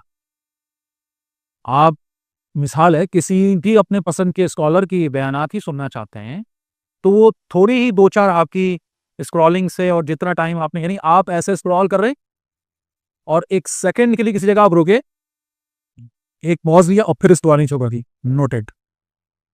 उसने नोट कर लिया, अच्छा ये यहाँ रुके था, ठीक है? बाकियों को तो ऐसे कर रहा था, यहाँ इसने थोड़ा-सा रुका है, ठीक है? अगली दफ़ा आपको जिस जगह वो रुका था उससे मिलता-जुलता कुछ देगा कि अच्छा वो नहीं तो ये चलेगा? आप उसको देखें कि 1-2 सेकंड में आगे बढ़ेगा, अच्छा ये भी नहीं चलेगा, ये ले ले, ये उससे रिलेटेड होगा, नियरेस्ट होगा, उससे कुछ मिलता-जुलता होगा, कुछ वैरायटी के साथ होगा, कहीं न कहीं आगे जाके हाँ, आप कहेंगे इसको मैं देखा। और आपने जैसे ही उसको देखा, अच्छा ये देखना चाहते हो, आओ, उसके पास तो बल्क ऑफ थिंग्स हैं भाई, वो आपको दिखाएगा। किसी शख्सियत से हवाले से, किसी भी चीज़, किसी टॉपिक के हवाले से, जो आप देखना चाहते हैं वो आपको दिखाएगा, ठीक है? आप डॉक्टर सआद अहमद रहीमहुल्लाह के बयानात देखना चाहते हैं, वो कहेगा अभी 100 बिस्मिल्लाह, कोई मसला नहीं, आइए। आप जैसे फेसबुक खोलेंगे वो भर देगा, आप यूट्यूब खोलेंगे वो भर देगा आपके सामने। जो भी शख्सियत आप सुनना चाहते, देखना चाहते हैं, उसका मसला फ़िलहाल ये नहीं है कि उसको आपको बिगाड़ना है, बेहया बनाना है या ये करना, वो सब मसला अभी नहीं है उसका। ये उसका प्राइमरी टारगेट इस वक़्त नहीं है। उसका प्राइमरी टारगेट इस वक़्त ये है कि उसे आपसे दोस्ती करनी है, आपका एतमाद जीतना है, आपके साथ एक होना है, आपकी ज़ात में घुलना-मिलना है, ठीक है? एक दाई का किरदार कहता है ना कि एतमाद सामने वाले का जीतो, तो वो इस वक़्त वो आपका एतमाद जीत रहा है। आपको अपना हमदम बना रहा है, हमराज़ बना रहा है, दोस्त बना रहा है, कंपेनियन बना रहा है, वो वही दिखाएगा जो आप देखना चाहते हैं। और एक वक़्त आएगा कि उसके बाद आप इस तरह से इस डोपामाइन थ्योरी की वजह से उसके ऐसे आदी बन चुके होंगे कि इसके बाद वो जो आपसे कहेगा तो ये देखो, आपको देखना पड़ेगा। फिर आपके पास चॉइस नहीं होगी। चलें खैर आगे बढ़ते हैं। तो बात देखिए, person can spend so much time using or thinking about social media that it gets in the way of responsibility, well-being and relationships. आप देखिए कि एक अजीब कैफियत आपको नजर आएगी। यानी एक एक्सट्रीम ये था कि एक नौजवान आपको नजर आता था, वो कंघी कर रहा है, वो अपने कॉलर सही कर रहा है, वो अपनी यानी कि बहुत ही क्रेज के हवाले से उसको बड़ी परेशानी है, वो अपने कॉम्बिनेशंस देख रहा है, वो जनाब ये वाली टी शर्ट पहननी है कि ये वाली पहननी है, इस मौके पे ये है, इस मौके पे ये है ना? इतना ओवर कॉन्शियस। लेकिन आप कुछ महीने के लिए उसको मोबाइल फ़ोन पकड़ा दें, उसके बाद आप देखेंगे कि उसकी ये सारी दिलचस्पियाँ ख़त्म हुई। अब उसे परवाह नहीं है इस बात की। उसने अपने ब्रश भी किए हैं, नहीं किए हैं, उसको कोई परवाह नहीं। उसके बाल ऊपर-नीचे टेढ़े-मेढ़े हो, उसको परवाह नहीं। उसको परवाह किसकी है? इस मोबाइल फ़ोन की। वो इसकी इसके साथ रहना चाहता है, इसके साथ वक़्त गुज़ारना चाहता है। उसको सारी प्रायोरिटीज़ आगे-पीछे हो गई। ठीक है? उसके रिश्तेदारी, उसकी दोस्ती, उसका सब कुछ, सारा रिलेशनशिप सब डिस्टर्ब होकर इसके साथ जो है वो मिक्स अप हुआ है। बहरहाल जी, अब होता ये है कि गैम्बलिंग डिसऑर्डर डेवलप हुआ हुआ है और आप लगे हुए हैं इस मोबाइल फ़ोन के साथ अपने वक़्त को गुज़ारने के लिए, और फाइनली आप जहाँ पहुँचते हैं उसे पर्सनैलिटी डिसऑर्डर कहा जाता है, जिसकी इस वक़्त बहुत शिद्दत के साथ हमारे यहाँ फ्रीक्वेंसी बढ़ती जा रही है, बहुत तेज़ी के साथ। पर्सनैलिटी डिसऑर्डर्स, इसकी बहुत सारे डोमेन्स हैं, बहुत सारे इसके डिफरेंट एस्पेक्ट्स हैं। इसका ताल्लुक मेंटल एबिलिटीज़ के साथ भी है, फिजिकल एक्टिविटीज़ के साथ भी है, सोच के साथ भी है, आपके रिलेशनशिप्स के साथ भी है, आपके बिहेवियर्स के साथ ख़ास तौर पे है। आप कैसे बिहेव कर रहे होते हैं, कैसे चीज़ों को ले रहे होते हैं, आप नेगेटिव पर्सपेक्टिव में किसी चीज़ को ले रहे हैं, पॉजिटिव ले रहे हैं, ये सब कुछ इसमें शामिल है। और इस वक़्त इस मोबाइल फ़ोन ने अक्सर अपने यूज़र्स को इस डिसऑर्डर में मुब्तला कर दिया। हाँ, हर आदमी अपने-अपने हिसाब से डिसऑर्डर की किसी ख़ास डोमेन में जाकर फँसता है। मिसाल के तौर पर इसी पर्सनैलिटी डिसऑर्डर का एक एस्पेक्ट है जिसमें उसका जो लुक है, अभी आगे बात आ रही है कि ये एक फ़ैसिनेटिंग वर्ल्ड है और जो कुछ दिखाया जाता है वो एक आइडियल दुनिया होती है, जो हकीकत से इसका ताल्लुक नहीं होता। तो एक एस्पेक्ट इसका ये है कि एक शख्स अपने आप को जब वहाँ से कंपेयर करता है, तो एक कॉम्प्लेक्स का शिकार हो जाता है। पहले ज़माने में ये होता था, और हम अगर आप थोड़ा-सा हिस्ट्री को देखें तो वो लोग जो फ़िल्में बहुत देखते थे, ड्रामे बहुत देखते थे, कम होते थे ऐसे लोग, और हम उनको टोन करते थे कि यार इनके घर में तो हर वक़्त टीनेज खुला रहता है। अरे भाई फलाँ की बात ना करो यार, वहाँ तो वो फ़िल्में देखते हैं वो लोग, है ना? बड़ा एक ऑड सा एक फ़ील होता था कि यार, और उसका इम्पैक्ट क्या आता था कि वहाँ पर आप देखें ख़ास तौर पे नौजवान लड़के-लड़कियाँ इस पर्सनैलिटी कॉम्प्लेक्स का शिकार नज़र आते थे, परेशान नज़र आते थे। हमारा रंग ऐसा है, हमारा कद ऐसा है, हमारे बाल ऐसे हैं, हमारी नाक ऐसी है, हमारी आँखें ऐसी हैं। वो कांस्टेंट कंपैरिज़न, जिसकी वजह से पर्सनैलिटी कॉम्प्लेक्स का शिकार एक हमें 10 में से कोई 1-2 लोग नज़र आते थे, ठीक है? और ये बेचारे बड़ी बुरी हालत में होते थे, क्योंकि इनको शिकवा होता था, इनको नाराज़गी होती कि मैं इतना खूबसूरत नहीं हूँ, मैं मेरे साथ ये ज़ुल्म हुआ है, मैं इतना स्मार्ट, हैंडसम, चार्मिंग वगैरह, वगैरह, वगैरह, वगैरह, उस ज़माने के हिसाब से 10 में से 1 या 2, ठीक है? बाकियों को परवाह नहीं होती थी अल्हम्दुलिल्लाह। फिर हुआ ये कि जब ये सोशल मीडिया का दौर आया और ये मीडिया जिस तरह हाथों में पहुँचा और जिस तरह से एक-एक शख्स उसने, अब 10 में से 8 नौजवान, पहले क्या थे 10 में से 8 बचे गए थे, अब 10 में से 8 हैं जो पर्सनैलिटी कॉम्प्लेक्स का शिकार हैं।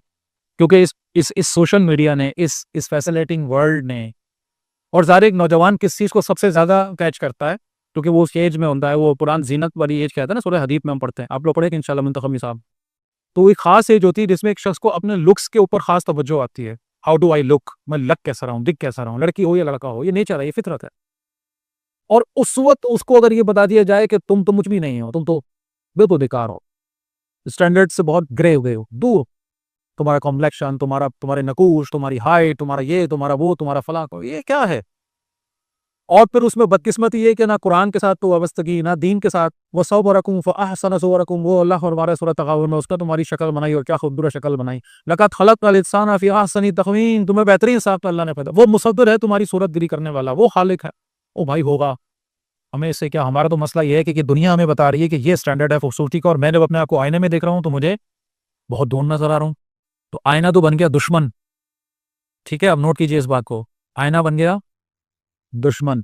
लेकिन जब मैं मोबाइल फोन के कैमरे में अपने आप को देखता हूं, तो इस कैमरे को उन्होंने इस तरह से डिजाइन किया है, ऐसे फिल्टर्स लगाए हैं कि वो सारी उन कमियों को दूर करके वो शक्ल दिखाता है मेरी, जो शक्ल मैं अपने आप की देखना चाहता हूं। तो उससे जो रिवॉर्ड मिलता है, जो खुशी मिलती है, जो बंदा मोबाइल फोन के कैमरे में सेल्फ के कैमरा कहलाता है ना, वो यूं देख रहा है अपने आप को, ये बच्ची हमारी देख रही है, वो हैरान हो, अच्छा यार ये तो बड़ी खूबसूरत, बहुत गुड लुकिंग, पागल है लोग जो मुझे ऐसा समझते हैं, ऐसा कहते हैं।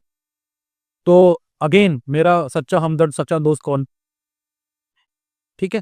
अच्छा ऑब्वियसली जब मैं अपने आप को वहां देखूं और मुझे अपना आप इतना अच्छा लगे, तो मैं उसको, इस लम्हे को, इसको कैप्चर करना चाहूंगा या चाहूंगी, ठीक है।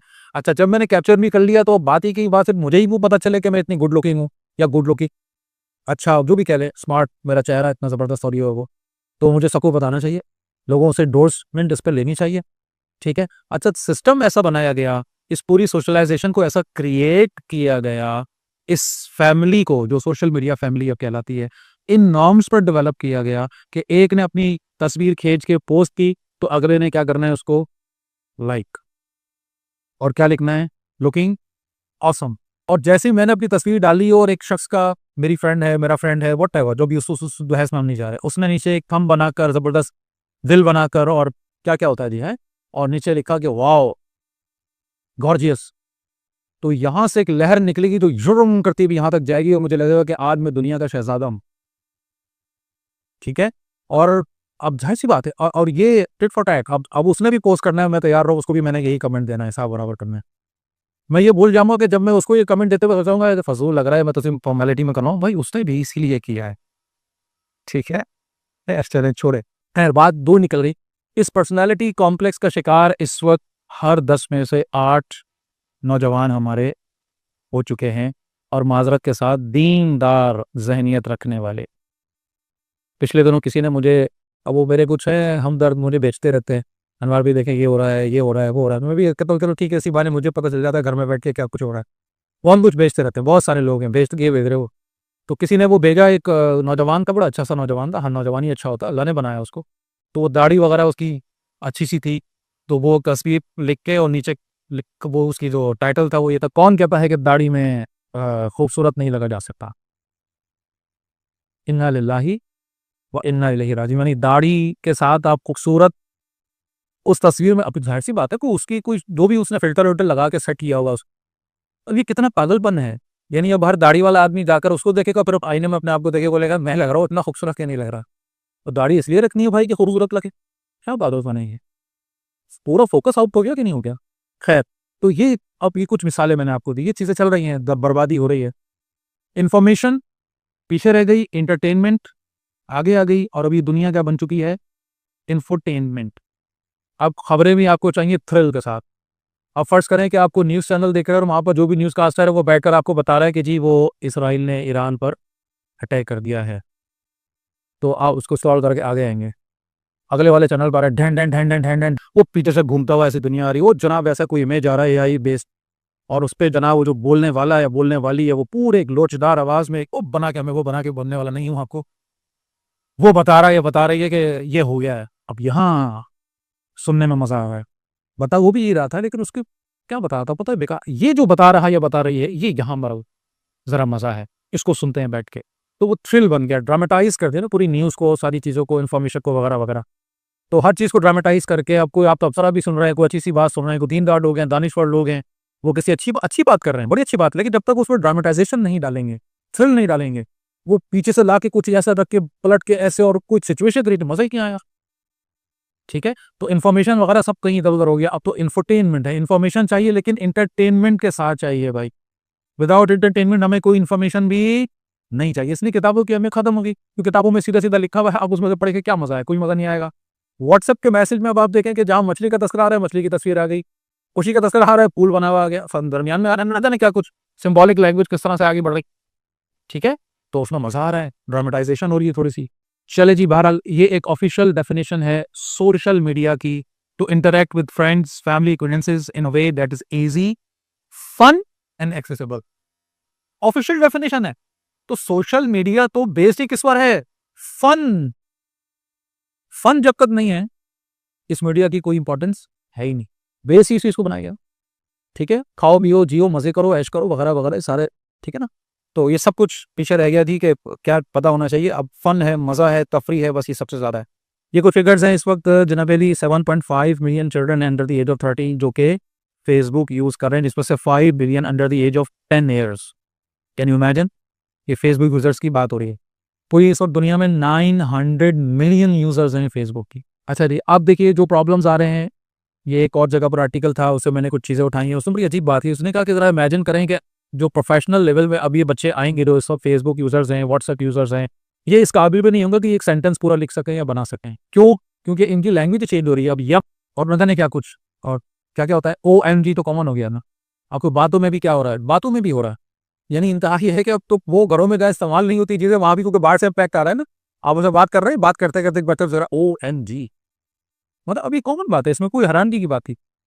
मैं अब एक दफ़ा हमारी ऑफिशियल कन्वर्सेशन हो रही थी, तो एक कलीग ने जो है ना वो व्हाट्सएप के ऊपर किसी बात पे नीचे लिखा JBH। मैं काफ़ी देर सोचता रहा, अपने दिमाग में लगाता रहा। अब मुझे थोड़ा सा एम्बैरेसिंग भी फील हो रहा था कि यार मैं यानी सीनियर हूँ और वो जूनियर है, उसने लिखा हो, मैंने पता ही नहीं कि ये बात क्या है।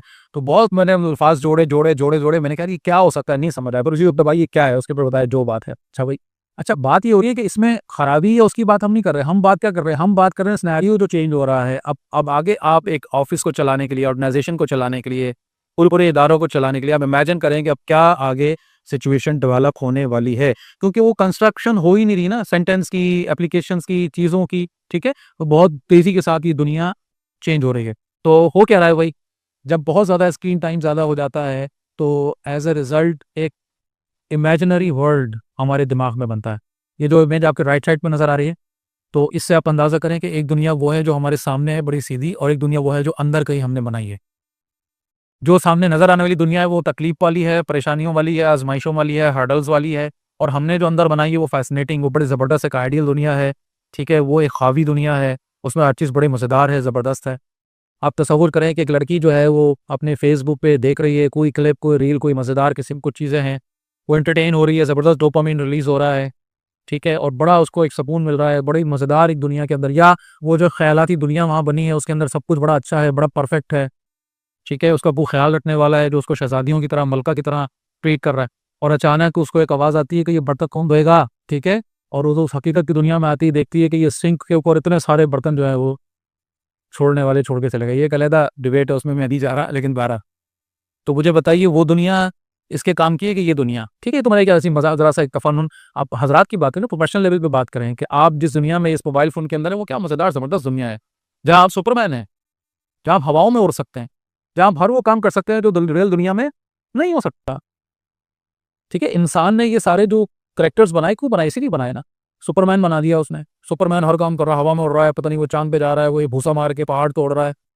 एक बच्चा या नौजवान उसको देख रहा है और बड़ा देखकर खुश हो रहा है। क्यों? क्योंकि अंदर से वो फील कर रहा है कि ये मैं कर रहा हूँ। उसको वो खुशी मिल रही है जो असल दुनिया में उसको नहीं मिल सकती। और इसका लेवल आज हम देखें कहाँ से कहाँ, तो वो पूरी एक दुनिया, पैरेलल दुनिया बनी हुई है अंदर, जो कुछ और है और बाहर की दुनिया उससे कहीं से भी मैच नहीं कर रही होती। ये डाटा है जी कि जो लोग 3 घंटे से ज़्यादा रोजाना मोबाइल फोन यूज़ कर रहे हैं वो बहुत तेज़ी के साथ एंजाइटी और डिप्रेशन का शिकार हो रहे हैं। ठीक है, फिर वो जो कॉन्स्टेंट कंपैरिजन है, चाइल्ड साइकोलॉजिस्ट परेशान हैं क्योंकि वो बच्चा क्या कर रहा है, अपने आप को दूसरों से कंपेयर कर रहा है। उस कंपैरिजन में एक मिसाल मैंने पर्सनालिटी पॉइंट ऑफ व्यू से दी, एक आपका सोशल एस्पेक्ट है। अमीर और गरीब तो हमेशा से रहे हैं, ऐसा तो नहीं कि अमीर आज की दुनिया की पैदावार है, ऐसा ही है ना। लेकिन अगर आपको याद हो, वही बात कि पुराने दौर के लोगों को याद होगा कि यानी बड़ी अजीब सी लगेगी, ऑड सी मिसाल लगेगी, मुझे अच्छी तरह याद है कि मछली जब खरीदते थे तो उसको अखबार में लपेट कर थैली के अंदर रख के लेके जाते थे घर। याद है नहीं किसी को? क्यों? क्योंकि मछली अफोर्ड करना हर किसी के बस की बात नहीं होती थी, तो वो अपने मोहल्ले से गुजरते वक्त या जाते वक्त कोशिश ये होती थी कि दूसरों को, हाँ, कभी आज इनके घर मछली पक गई। अब आज के दौर में ये बात कितनी ऑड लगेगी, अजीब सुनने वालों को लगेगा क्या बातें कर रहा है यार, क्यों पका रहे हैं, कैसी अजीब बात है। तो एक नॉर्म बना था एक सोसाइटी का कि ठीक है भाई, आपके पास पैसा है तो होगा यकीनन, लेकिन क्या करें उसको। हम अमीरों को ज्यादा से ज्यादा किस तरह से ये गाड़ी नजर आ जाती थी। गाड़ी कौन सी होती थी? कोरोला होती थी मिसाल के तौर पर। तो आज से 20 साल पहले की कोरोला कौन सी कोई ऐसी खास चीज थी उसके अंदर? ठीक है भाई, गाड़ी अच्छी है देखने में, लेकिन आज की कोरोला, कोरोला वरोला तो खैर अब क्या हो गई है, अब तो कोई अच्छा सा नाम लेना भाई, फॉर्चुनर है, और क्या क्या कुछ हो गया अब तो पता नहीं। वो गाड़ी के अंदर ही बैठकर आप पता नहीं, अब टॉयलेट ही रह गया जो वहां पर शायद बनना है, बाकी तो सब कुछ हो गया। और उसमें ये बटन दबाओ, दो ये बटन दबाओ, ये बटन दबाओ। फिर आ जाइए जो असल हमारा टॉपिक है, बेहूद की बेहयाई की डेफिनेशन अब ऐसी चेंज हो गई है। ठीक है, एक मियाँ बीवी वो है जो रियल दुनिया के मियाँ बीवी हैं। वो बेचारा सारा दिन काम कर रहा है, धक्के खा रहा है, बसों में है या गाड़ी में है या बाइक पर है, बॉस की झड़कियां सुन रहा है, ना जाने क्या कुछ कर रहा है। ठीक है, उसके पास इतने पैसे नहीं है कि वो बच्चों के खिलौने लाए कि वो अपने कपड़े मैनेज करे। एक नॉर्मल बात करो ना, middle class, lower middle class, अक्सरियत तो हमारी यही है ना भाई। तो उसके पास जूते भी वो है जो उसने कोई 2 साल पुराने खरीद के चला रहा है वो। मैं अक्सर कहता हूँ कि अभी बाहर जाइए, जितनी चप्पलें रखी हैं, तो अब्बाओं को पहचानना हो तो जितनी चप्पलें सबसे पुरानी है वो उतनी पुराना अब्बा है। ये बात की सबसे इंपॉर्टेंट पहचान ये है। वो उसके बाद टाइम नहीं, वो नई चप्पल खरीदे और ये करे वो करे। ठीक है, अब ये रियल लाइफ का फादर है, ये रियल लाइफ का हस्बैंड है। और रियल लाइफ की वाइफ जो 2 बच्चे 3 बच्चे पाल रही है, वो बच्चे उसका जो कचूमर निकालते हैं, अंदाजा है हमें। वो घर में खाना पका रही है। आजकल हम तो फिर भी यहाँ बैठे हैं भाई, एसी चल रहा है, किचन का टेम्परेचर 50 होता ही होगा ना भाई। जब बाहर 40 चल रहा है, जहाँ आग जल रही है, उस 50 डिग्री में खड़े होकर वो औरत खाना बना रही है अपने घर वालों के लिए। ठीक है, ये है रियल लाइफ, ये है रियल मियाँ बीवी भाई। और वो जो रील अभी अभी हमने देखी है, जिसमें एक मियाँ बीवी को दिखाया गया है, जिसमें उस औरत के अंदर कोई हया नाम की शय तो वैसे ही नहीं है। जो लिबास उसको पहनाया गया है वो जाहिर सी बात है वो और मजीद उसको प्रोमिनेंट, फिर कैमरे के फिल्टर्स वहां लगे में, पीछे मेक ओवर पूरा हुआ है। वो एक आइडियल किस्म का, चार्मी किस्म का हस्बैंड है कि जो ब्रीफ के साथ में लेके दरवाजा खोल के अंदर आ रहा है, और अंदर से वो जो एक बीवी उसको इस्तकबाल करने के लिए खड़ी हुई है। फिर बैकग्राउंड में म्यूजिक भी बज रहा है, गाना भी बज रहा है, और फिर वो आपस में मिल रहे हैं। और उसके बाद जनाब, सुभान अल्लाह, कोई कंपैरिजन है भाई? अब हम बैठे वो देख रहे हैं, करें यार, याद देखो, और ये भी जिंदगी है और एक मेरी जिंदगी है, गुस्सा आएगा कि नहीं आए? तो पहले अमीर वाकई जो होता था वो अमीर, अब तो सारा ढकोसला ड्रामेबाजी है, सारा आर्टिफिशियल है। और पहले जो बाहर बंगला देखते थे हमको बाहर से नजर आता था, अब तो वॉशरूम्स की रील्स बनी हुई है। वो टॉयलेट में बैठ के रील्स बना रहे हैं, वॉशरूम में जाकर रील बना रहे हैं, बेडरूम में बैठ के रील्स बना रहे हैं। और वो पूरी दुनिया देख रही है कि इनका बेडरूम ऐसा है, इनके पर्दे ऐसे हैं, इनका। इन्ना लिल्लाही व इन्ना इलैहि राजिऊन। इस कंपैरिजन को कहाँ जाकर हम मैच करेंगे? रियल लाइफ को और इस जिंदगी को कहाँ जाकर एक दूसरे के साथ लिंकअप करेंगे? तो जो फ्रस्ट्रेशन, जो डिप्रेशन, जो गुस्सा, जो इंतकाम इस वक्त हमारे यहाँ कॉमन होगा, वो आप अंदाजा कीजिए उसका। क्योंकि इंसान की फितरत है यार, ये देखो, ये भी तो जिंदगी है, ये भी इनके साथ, ये मैं कहाँ रह रहा हूँ, मैं कहाँ जी रहा हूँ, ये मेरा वॉशरूम है, ये मेरा बेडरूम है, ये मेरे पास, ये मेरी गाड़ी है, इसे गाड़ी तो देखो उसकी यार। अच्छा जी, अब ये एक फिर होता क्या है, एनर्जीज खत्म हो जाती हैं। उसके बाद एक एक्सीडेंटल बिहेवियर डेवलप, जो कि कॉमन हमारे यहाँ है। ठीक है, अब दोनों बंदा पड़ा हुआ है, लिथार्जिक है, बिजार है, उसको अपनी जिंदगी अच्छी नहीं लग रही, उसके अंदर गुस्सा है, उसमें परेशानी है। और इसमें ऐड कर लीजिए खास तौर पर जो नौजवान बैठे हैं, इस सारी मुसीबतों में एक और मुसीबत है, वो उस मुसीबत का नाम है बाप, फादर। इस बंदे को पता नहीं क्या मसला है भाई, बड़ा मसला है इसके साथ, इसको तकलीफ है पता नहीं कौन सी, हर वक्त पीछे पड़ा रहता है, हर वक्त पीछे पड़ा रहता है। ये क्या कर रहे हो, वो क्यों कर रहे हो, ऐसे क्यों कर रहे हो, वैसे क्यों कर रहे हो, ये किया कि नहीं किया, वो किया कि नहीं किया, आज पढ़ा कि नहीं पढ़ा, आज तुमने खाना खाया कि नहीं खाया, एक रोटी क्यों खाई, देर दो क्यों नहीं खाई, और ये क्यों नहीं। क्योंकि ये दुनिया के अंदर कोई पूछने वाला नहीं है बस, और वहां कोई बाप नाम का रोल है भी तो वही बड़ा कार्टूनी किस्म का है, वो तो बड़ा मजेदार है। और रियल बाप तो उसके मुकाबले में कोई है। हाँ यार, वो तो कुछ चुड़ैल किस्म की मखलूक है। मसला क्या है इसके साथ? और वो सोशल मीडिया उसको ये थोड़ी बताएगा कि भाई तुम्हारे बाप का मसला ये है कि वो तुम्हारी बेहतरी चाहता है, वो तुम्हारे बारे में परेशान है, वो तुमसे मोहब्बत करता है, तुम्हारे मुस्तकबिल के बारे में केयर करता है। वो दुनिया की वाहिद वो मखलूक है जिसको ये परेशानी है कि तुम्हारे साथ कुछ बुरा ना हो जाए, तुम कहीं बुरे हाथों में ना चले जाओ, बुरी सोहबत में ना चले जाओ, बुरे लोगों के हत्या ना चढ़ जाओ, तुम कहीं बर्बाद ना हो जाओ, जिंदगी में नाकाम ना हो जाओ। उसी को मसला है सारा बेचारे को। बहरहाल ये कि उसको भी बाज़ दफ़ा इजाफी ज़्यादती हो जाती है, लेकिन बहरहाल उसका जो प्रॉब्लम है, उस प्रॉब्लम को इसी तरह से शो कर रहा है। और यहाँ मुसीबत ये कि यार ये क्या मेरे सर के ऊपर मुसीबत सवा दिया है, ना उठने बैठ दे रहा है, ना बैठने दे रहा है। बहरहाल अब इस सारी चीज़ का हासिल क्या है? बेजारी है, नफरत है, एक अजीब कैफियत है, एक बोरियत है, जिसका कि फिलहाल इसको शिकार है सब। स्लीप डिस्टर्बेंसेस दो तरह से हो रही है, या तो नींद आ ही नहीं रही है, वो जो एक्सेसिव यूजर्स हैं, बहुत ज़्यादा यूज़ करने वाले, सोना ही बेचारों का मुसीबत बना हुआ है। अच्छा, अब होता क्या है कि रात होते ही, क्योंकि सर्केडियन रिदम आउट हो गया, बायोलॉजिकल क्लॉक डिस्टर्ब कर दिया हमने, रात होते ही होना क्या चाहिए था कि नींद आए, लेकिन क्या हो रहा है, रात होते ही नींद गायब। और ये एक बीमारी है, ये एक प्रॉब्लम है। इसका इलाज जब हम इसको अच्छा समझ रहे, मजेदार बात समझ रहे। और नींद कब आती है? नींद उस वक्त आती है उठने का टाइम। एक मुसलमान के आजकल के ऊपर अगेन चले हैं 9 बजे, अगर 9:15 हम इशा पढ़ रहे हैं, तो आइडियली एक मुसलमान वाकईतन 10 बजे सोने के लिए, चलो 10:30 कर रहे हैं, ठीक है। अब एक दो मुंह में देख रहा हूँ बड़े अजीब बनने, चले 11 कर ले, हाँ बस। अगर वाकई मुसलमान है तो आजकल के सिनेरियो में कब उठ जाना चाहिए उसको? 3:30, पौने 4। कहने का मतलब यह है कि ये टाइम था उसके उठने का, क्योंकि इस वक्त अल्लाह है आसमानी दुनिया पर जो उसके तरफ हाथ फैलाए हो। अल्लाह हो, और क्या अजीब हदीस है वो, आप अंदाजा तो कीजिए, ठीक है। और इस वक्त ये अल्लाह का बंदा बिस्तर की तरफ जा रहा है सोने, पूरी रात जाग के। वो सारा उसका बायोलॉजिकल रिदम, उसके नतीजे में क्या हो रहा है? बीमारियां हैं, डिस्ट्रक्शन है, टू फूट है, जहनी सलाहियतों का कम होना, न जाने क्या कुछ होना। क्योंकि रात हो जाने के बाद अगर हम सोते नहीं है तो डिस्ट्रक्शन, और सुबह हो जाने के बाद अगर हम सोए रहते हैं तो डिस्ट्रक्शन। दोनों सूरतों में हम मौत की तरफ जा रहे हैं तेजी के साथ, बीमारियों की तरफ जा रहे हैं तेजी के साथ। कैसे कैसे इशू, अभी ब्लड प्रेशर और ये डायबिटीज और जॉइंट पेन और न जाने क्या कुछ, आपके क्या ख्याल है, कोई बीमारियां? ये हमारा लाइफ स्टाइल है जिसका खुमियाजा हम भुगतते हैं आज इस वक्त हमारी। बहरहाल मिला जुला है, मैं सबको एक उसमें तो नहीं कर रहा, लेकिन भारत इन मोस्टली हम देख रहे हैं कि ये प्रॉब्लम्स हमारे पास। बहरहाल तो नींद नहीं है, या अगर है तो बहुत डिस्टर्ब्ड है, हर थोड़ी देर के बाद बंदा उठ रहा है, परेशान है। परेशानी क्या है उसकी? कि मोबाइल क्या कह रहा है उसका, मोबाइल कहाँ है उसका, मोबाइल में क्या चीज़ आ गई है, कोई मैसेज तो नहीं आ गया इंपॉर्टेंट, पता नहीं ईरान ने अटैक करने के लिए मुझसे मशवरा तो नहीं मांगा, जल्दी से मोबाइल उठाऊं देखूँ भाई, चाइना के सदर का तो नहीं मेरे पास कोई मैसेज आ गया कि भाई क्या करना है आगे बताएं, हिदायत है। पता चला मैं सोता रह गया तो क़यामत ना आ जाए, कोई आगे पीछे ना हो जाए कुछ, माज़अल्लाह। बहरहाल तो यहाँ पर बात आ रही है alerts on phone like notification from a social media ad can affect sleep quality. इसी तरह 1 out of 3 teen admit working up at night to check their phones, लगे हुए हैं बस अपने मोबाइल को देखने में। इम्पेयर्ड फोकस है, अटेंशन स्पैन बहुत कम से कम होता चला गया। अब मिसाल के तौर पर आपके आपके सरों से, ये मैं माजरत के साथ क्लियर बात कर रहा हूँ, इस वक्त 50% से ज़्यादा लोगों के सरों से धुआं निकलता हुआ नजर आ रहा है, क्योंकि मुझे 1.5 घंटा हो गया बात करते। अब हमारा अटेंशन स्पैन इतना रहा नहीं है, बिल्कुल नहीं रहा। हमें तो अब सेकंड्स में बात पूरी चाहिए, मिनट्स में बात पूरी चाहिए, क्योंकि इस मोबाइल फोन ने उस अटेंशन स्पैन को उन रील्स के जरिए, शॉर्ट्स के जरिए करते करते क्या कर दिया, बिल्कुल इतना सा कर दिया।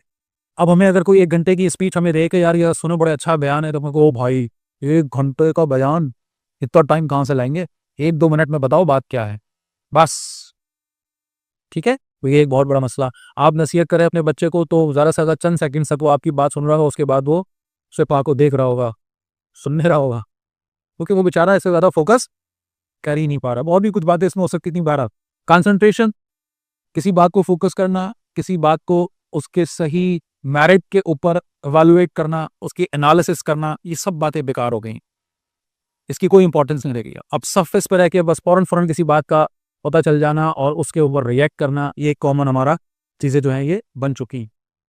फिर इसी तरह आप देखिए कि एक जो बात पहले भी मैंने आपसे कही कि एक परफेक्ट वर्ल्ड है जो इस दुनिया के अंदर है, और कंटिन्यूसली हम उसके साथ जब कंपैरिजन अपने दुनिया का, अपने वर्ल्ड का कर रहे होते हैं, तो उसके नतीजे में फिर क्या होता है कि बहुत सारे ऐसे साइकोलॉजिकल इश्यूज हैं कि जो आज हमारे यहाँ हमारे घरों के अंदर, आपको अंदाज़ा है कि 2000 हम 25 में बैठे हैं ना, 2 साल पहले क्या था, 2023 में कराची में रोज़ाना कितने केस फाइल हुए हैं अदालत में तलाक के, कोई अंदाज़ा?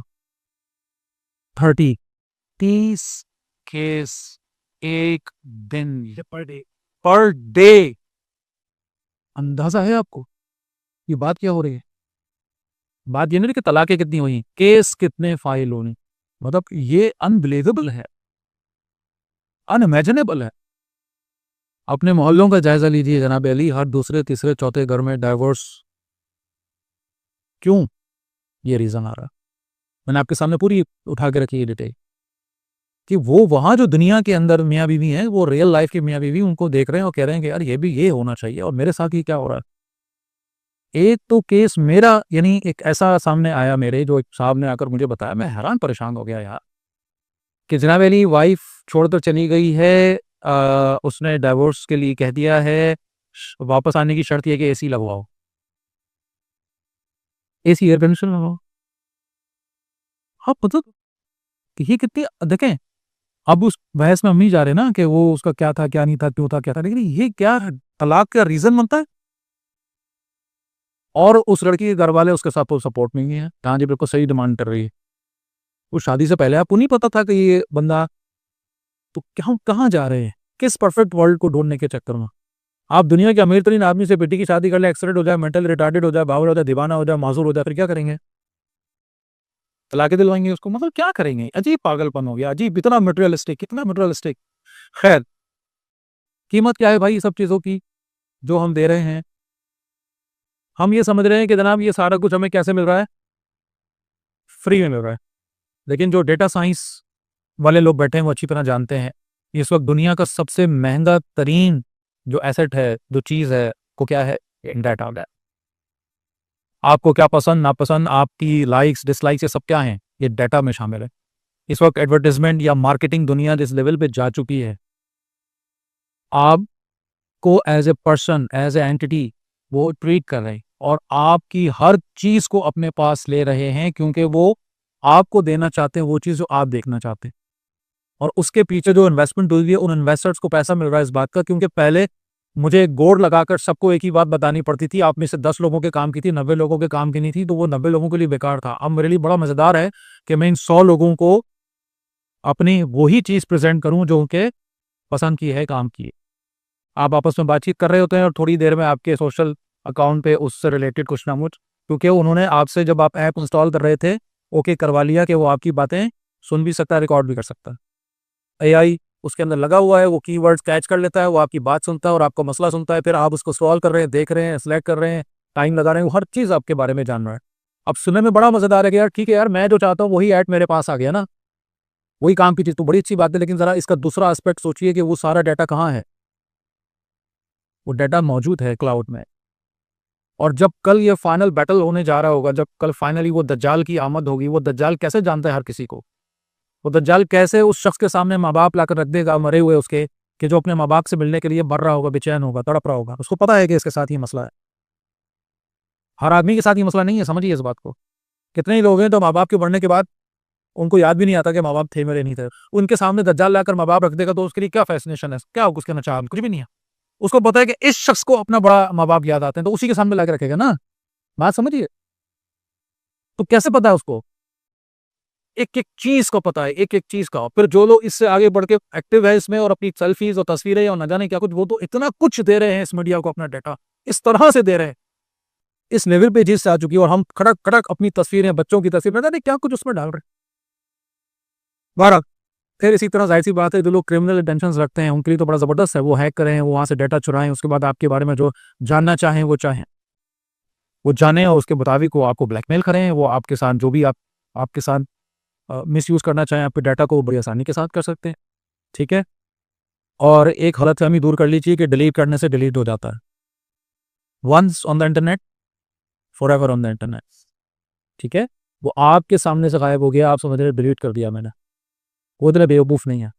आप एक दफा उनको जो दे दिया वो उनका हो गया, अब वो आपका नहीं रहा। वो जब चाहे वहां से उसको उठा सकते हैं, आपका कंट्रोल नहीं है इस पर। ठीक है जनाब अली। फिर एक बहुत बड़ा मसला है, जो गलत इंफॉर्मेशन फैलाई जाती हैं, मिस इन्फॉर्मेशन की पूरी दुनिया है, मीडिया वॉर है, जहन साजी का पूरा फिफ्थ जनरेशन वॉर जिसे हम कहते हैं। आपको वही बताया जा रहा है जो वो बताना चाहते हैं, आपको वही दिखाया जा रहा है जो वो दिखाना चाहते हैं। बात थोड़ी सी एक अजीब अंदाज में, लेकिन समझिएगा, मुसलमानों पर जहां जहां जुल्म हो रहे हैं, आपको उनमें से वही वाले दिखाए जा रहे हैं जो वो चाहते हैं कि आप देखें। कई जगहों पर ऐसे ऐसे जुल्म हो रहे हैं जिनका हमें हवा तक नहीं है। वो नहीं चाहते आप वो देखें तो आप भी देख रहे, आप और मैं नहीं देख रहे। वो जहां का चाहते हैं कि आप और मैं देखें वो दिखा रहे हैं, क्योंकि उनके अपने कुछ प्लान्स हैं जिन पर वो काम कर रहे हैं। अगर आप ये समझ रहे हैं कि ये हक सच आपके सामने आ रहा है, बड़ा जबरदस्त काम नहीं हो रहा है, तो ये गलतफहमी दूर कर रही है। हाँ तो फंस रहा है, वो रियल है सब कुछ, लेकिन आ वही रहा है जो वो चाहते हैं कि आए, जो वो नहीं चाहते वो नहीं आ। ठीक है, क्योंकि उनकी दुनिया है भाई, वो इसके मास्टर हैं, वो इसके कंट्रोलर हैं। अब यह एक और नुकता समझे। देखिए बहुत सारे लोग जज्बात का इजहार कर रहे होते हैं कुछ नेगेटिव पोस्ट के ऊपर। वो नेगेटिव पोस्ट कोई भी पैराडाइम हो सकता है, वो गैर अखलाकी है, वो गैर इस्लामी है, वो कोई ऐसा उसके अंदर चीज़ है, वो वर्स्ट लेवल पे भी हो सकता है, वो कोई छोटा जो भी है। होता क्या है, किसी शख्स ने एक नेगेटिव पोस्ट की है ना, तो समझिए इस बात को, उसको इस बात से कंसर्न नहीं है कि नीचे आप उसको कितना बुरा भला कह रहे हैं। जब आप उसको एक तो एक आप देख रहे, अच्छा जब आप उसको देख रहे हैं तो आपने एक व्यूअरशिप दे दी उसको।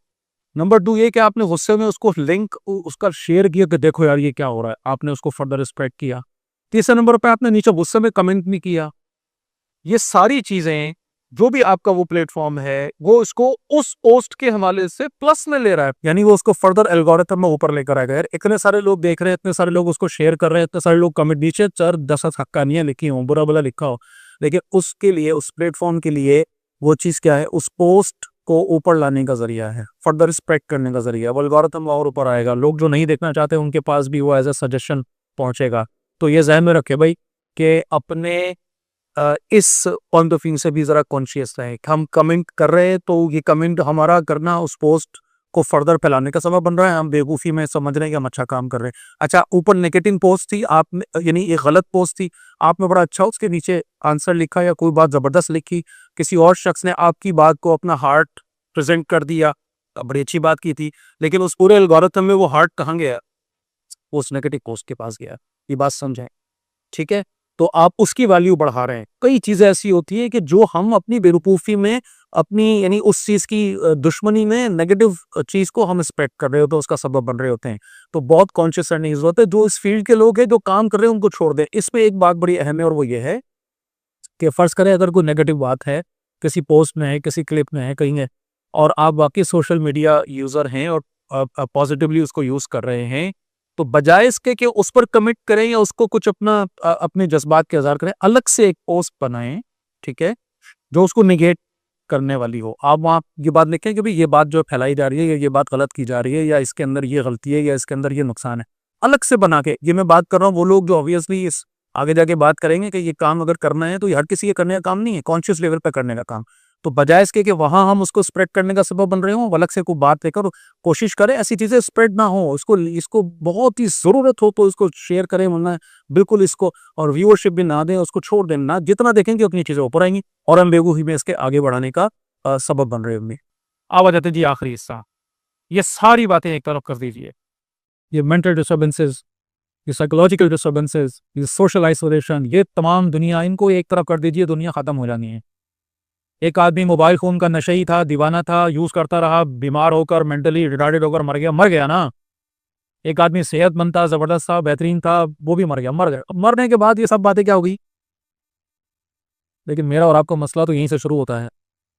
दुनिया का मसला मरने से खत्म हो जाता है और हमारा मसला मरने से शुरू। अब तो घबरा के ये कहते हैं कि मर जाएंगे, मर के भी चैन ना पाया तो किधर जाएंगे। इसलिए वो जो नंबर 1 है, मैंने कहा था मैं आखिर में रखूंगा आपके सामने, और ये जो नंबर 1 है, it makes all the previous ones a piece of dust.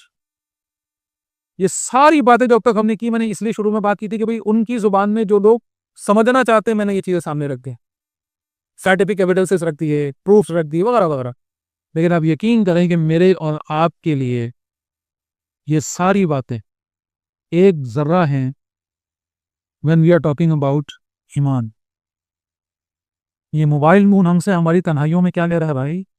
हमें किस चीज से दूर कर रहा है और किसके करीब कर रहा है? क्या बेहयाई, बेहूगी, फहाशी, ये वो चीजें हैं जिनका कॉम्बिनेशन एक मुसलमान के साथ बन सकता है? क्या इन चीजों के साथ हम तसव्वुर भी कर सकते हैं जन्नत का?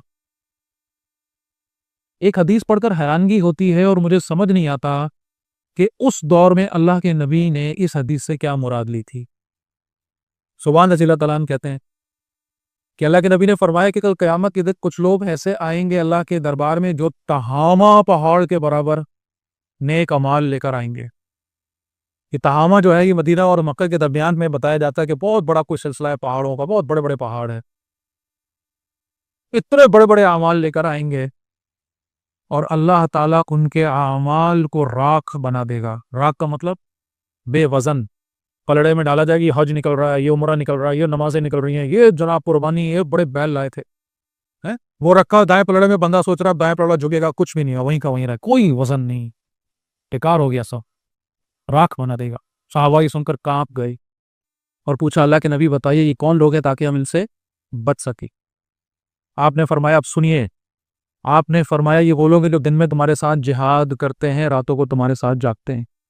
अल्लाह अकबर, सहाबा की बात हो रही है, सहाबा के साथ जिहाद करना, सहाबा के साथ रातों को जाकर, और क्या करेंगे सहाबा रातों को जाके भाई, माज़अल्लाह बेकार में कोई बातें करेंगे बैठ के, अल्लाह की इबादत करेंगे ना।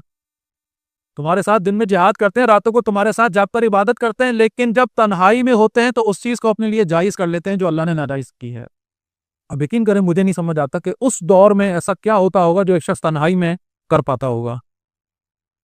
आज मुझे और आपको पता है कि तन्हाई में हम क्या कर सकते हैं, ये मोबाइल फोन हमसे क्या कुछ करवा सकता है, क्या कुछ हमें दिखा सकता है, और जो कुछ हम देख रहे हैं, जिस चीज को हमने गलत समझना भी छोड़ दिया है भाई, हया की डेफिनेशन चेंज होगी ना, चेंज होगी।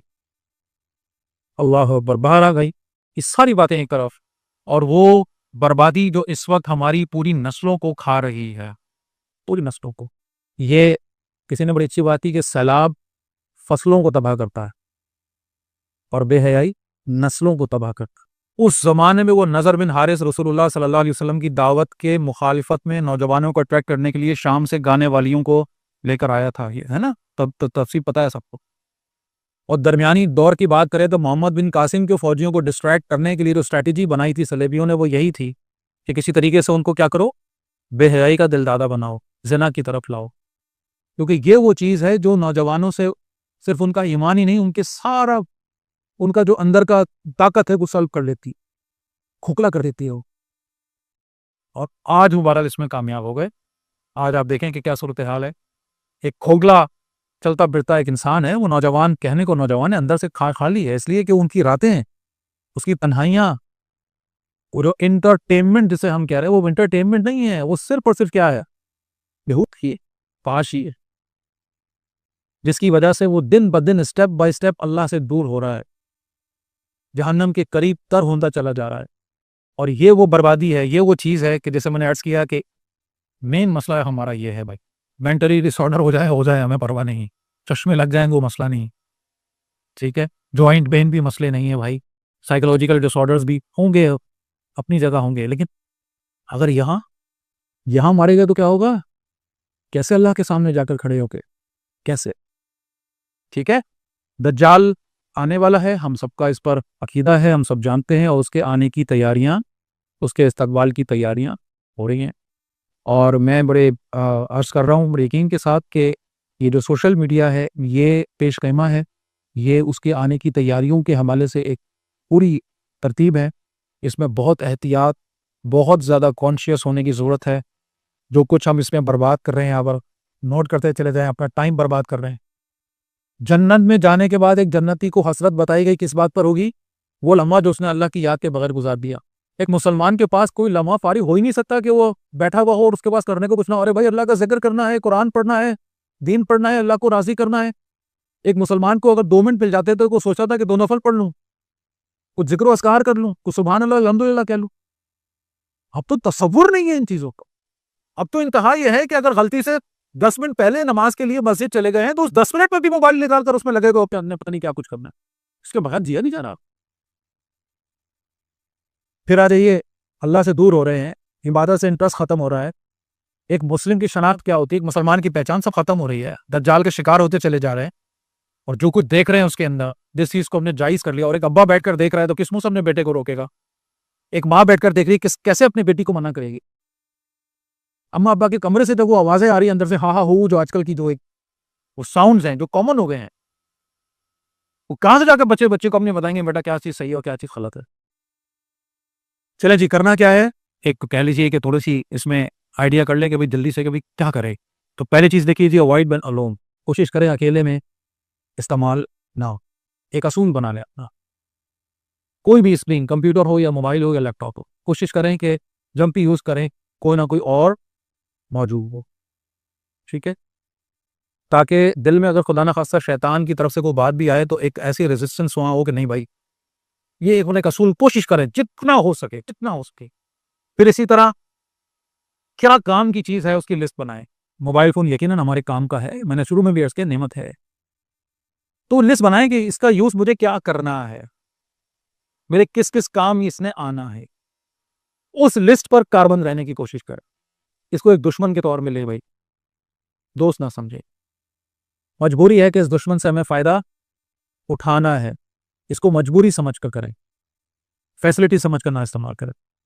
अपनी स्क्रीन को विजिबल रखें, कोशिश करें कि जब भी बैठे हों आपकी मोबाइल की स्क्रीन इस तरह से, यानी मैं अगर यहाँ बैठा हूँ और मुझे मोबाइल फ़ोन यूज़ करना है तो मुझे ऐसे हो जाना चाहिए आपकी तरफ। कमरे में जहाँ बैठे हैं दीवार की तरफ ऐसे ना बैठें कि कोई पीछे से देख ना सके। अपने घर में एक असूल बनाना, अपने ऊपर भी उसको लागू करें, अपने बच्चों के ऊपर, घर वालों के ऊपर, सब पर लागू करें कि बेटा जब भी मोबाइल फ़ोन यूज़ करोगे इस एंगल से बैठोगे कि जो भी पीछे लोग मौजूद हैं, बाहर से आने वाला है, दरवाजे की तरफ करके बैठो। बहरहाल तहरीर नेमत के तौर पे बता रहा हूँ, मेरा अपने यूनिवर्सिटी में डिपार्टमेंट का मेरा ऑफिस है, तो उसमें मैंने जब ये सारी चीज़ें समझी तो अपना कंप्यूटर उठा के ऐसे इस एंगल पे बाकायदा तरतीब बना के बड़ी मुश्किल से मैंने एक एक्स्ट्रा वो टेबल लेके वहाँ रखा कि जो मेरे रूम में एंटर होता है तो वो सामने स्क्रीन इस तरह से। एक दफ़ा स्टूडेंट ने पूछ भी लिया, सर ये आपने क्यों इस तरह से यहाँ रखा है? और उसका मेन ये था कि सर बहुत सी चीज़ें होती हैं, आप अपना काम कर रहे होते हैं, लेक्चर्स बना रहे होते हैं, पेपर्स बना रहे होते हैं, तो वो तो अच्छी बात नहीं है कि स्टूडेंट एकदम दरवाजे से आएगा और देख लेगा। मैंने कहा भाई मैं उस पर कॉम्प्रोमाइज़ कर सकता हूँ, पेपर देख लेगा, कोई क़यामत नहीं आ जाएगी। लेकिन अगर मुझे ये एहसास हो जाए कि ये स्क्रीन सिर्फ मेरी तरफ है, कोई वहाँ से देख नहीं रहा, उसको पता, फिर मेरे पता नहीं, मैं इंसान हूँ भाई, तो मुझे अपनी एहतियात पूरी करनी है, तो वो स्क्रीन को रखें दरवाजे की तरफ, ठीक है, कोशिश करें जितनी हो सके। फिर इसी तरह अपने आप को समझाएं कि इसके बगैर जीना कोई मसला नहीं है, मुमकिन नहीं बल्कि ज़्यादा अच्छा है, ज़्यादा रिलीफ मिलेगा। आप हल्का फुल्का महसूस करें कि कुछ दिनों की मेहनत है, डिप्रेशन होगा, कुछ परेशानी होगी, दिल पे पत्थर रखें और इसको दूर करें अपने से, दूसरे कमरे में रखकर सोएं। अगर खरीद रहे हैं अलार्म लगाओ, कोई क़यामत नहीं आ जाएगी, इतना महंगे नहीं। कोशिश करें, इससे नफरत का एक इज़हार होता है ना, दूर रहो बस। कोई टाइमिंग बना के, हाँ भी ठीक है भाई ये मैसेज आ रहा है, देखेंगे क्या मैसेज है, उसके हिसाब से बात करें। अननेसेसरी ग्रुप से बाहर निकलें, फेसबुक डिलीट कर दें, कुछ नहीं होगा, यकीन करें कुछ नहीं होगा, मुझे यकीन दिला रहा हूँ कुछ नहीं होगा, कोई क़यामत नहीं आएगी। इंस्टाग्राम डिलीट कर, कुछ नहीं होगा, कहीं दुनिया में पीछे नहीं रह जाएंगे।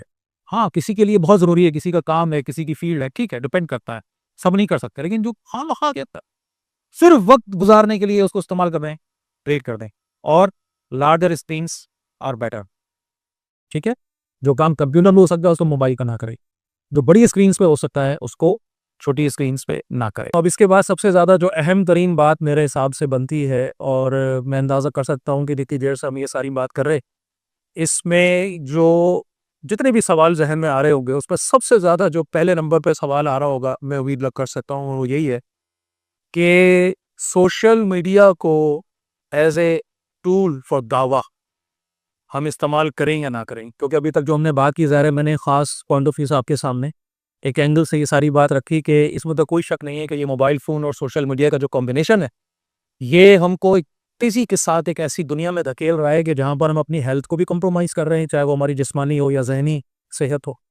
मज़ीद ये है कि हम अपने वो जो इस्लामिक पर्सपेक्टिव है, अपनी रूहानियत है, उसको भी कॉम्प्रोमाइज़ कर रहे हैं, और बड़ी तेज़ी के साथ एक दज्जाली दुनिया की तरफ जो एक सफ़र था वो इस टूल की वजह से बहुत तेज़ हो गया। लेकिन ज़ाहिर-सी बात है यहाँ चंद असूल समझ लेते हैं। यूँ कह लीजिए कि हमारा सबसे जो मेजर कंसर्न है इस सारी बात का, शायद प्रैक्टिकल पॉइंट ऑफ व्यू से, वो अब हम यहाँ पर डिस्कस कर रहे हैं, वो यह है कि भाई क्या हम इस मोबाइल फ़ोन को और सोशल मीडिया को अपने दीन की दावत के लिए इस्तेमाल करें या ना करें।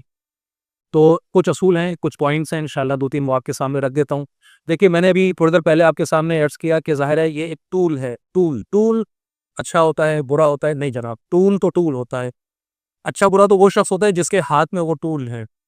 बंदूक जो है वो अगर एक मुजरिम के हाथ में है तो वो बुरी चीज़ है, अगर वो एक इंसान, एक अच्छे इंसान के हाथ में है तो वो एक अच्छी चीज़ है। तो यहाँ पर एक बुनियादी बात समझ लीजिए कि इसको एज़ अ टूल इस्तेमाल करने के हवाले से हम अपना ज़हन बनाएँ। पहले भी बात आई कि अपने आप को, जैसे मैंने अर्ज़ किया था, कन्विंस करें कि ये हमारा दुश्मन है।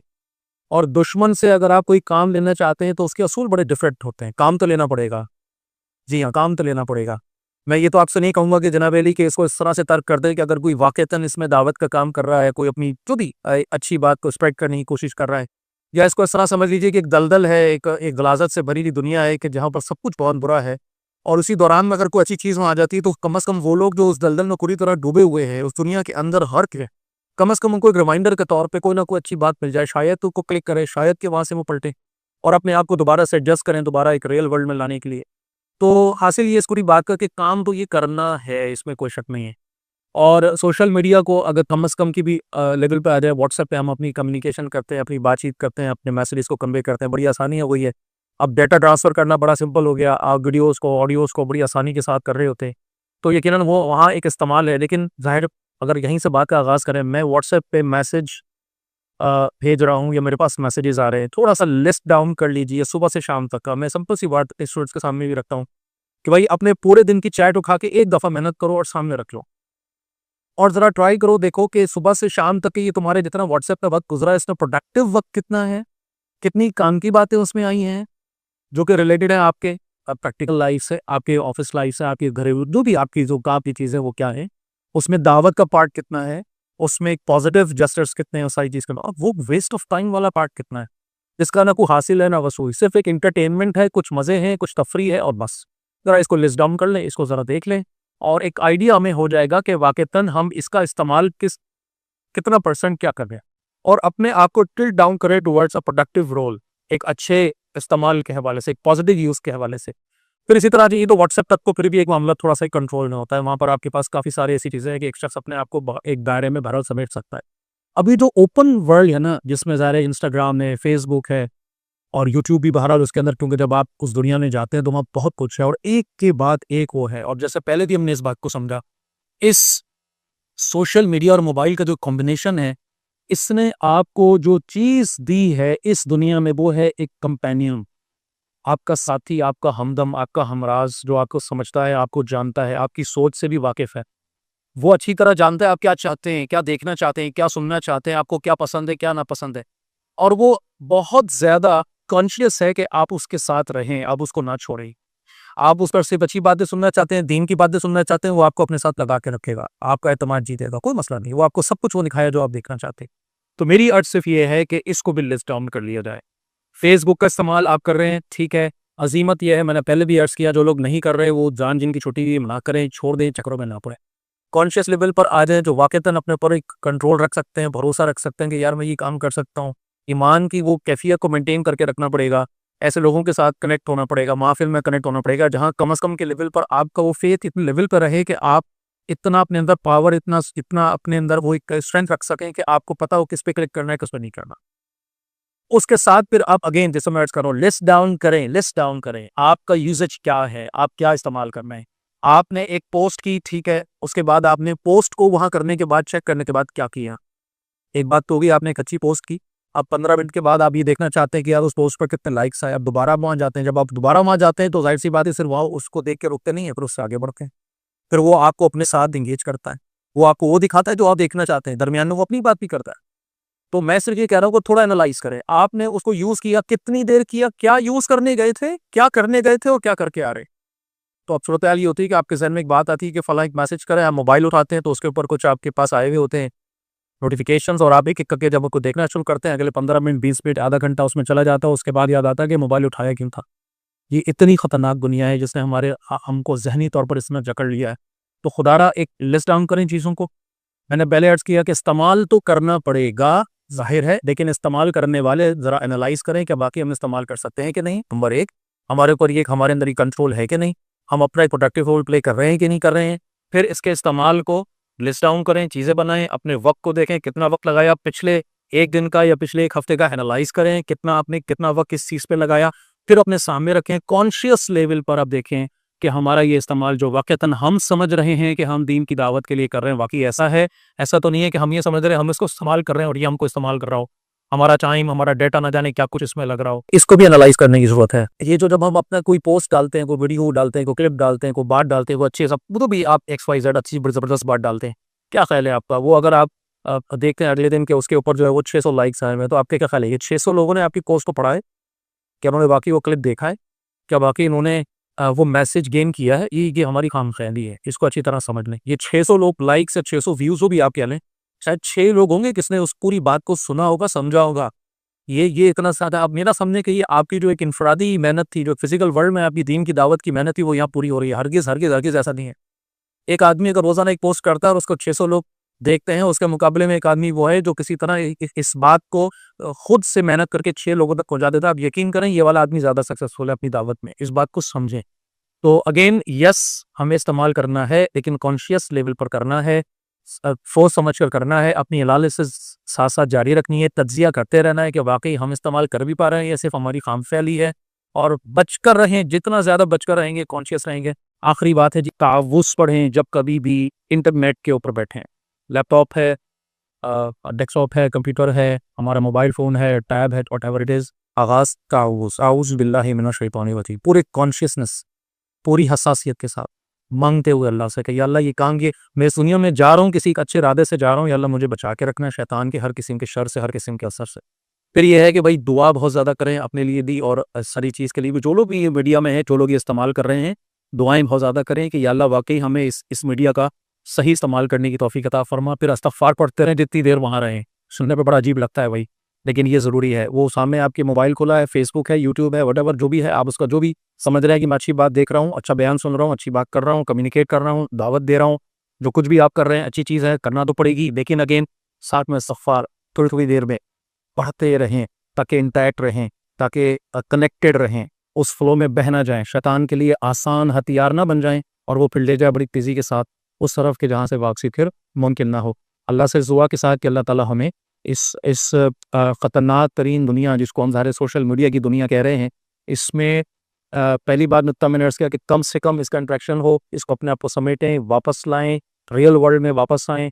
और दीन की दावत का एक फैक्टर है जिसकी वजह से हमें जाना पड़ेगा, कॉन्शियस होकर जाएँ, हसास होकर जाएँ, सोच समझ कर जाएँ और बहुत ज़्यादा एनालिसिस अपनी करते रहें, अल्लाह से मदद माँगते रहें ताकि हमारा जो भी इसकी जो बुराइयाँ हैं, नेगेटिविटी है, उससे हम बचें और उसकी पॉजिटिविटी को इस्तेमाल कर सकें। जज़ाकल्लाहु खैरन कसीरा, अक़ूलु क़ौली हाज़ा व अस्तग़फ़िरुल्लाह ली व लकुम व लिसाइरिल मुस्लिमीन वल मुस्लिमात।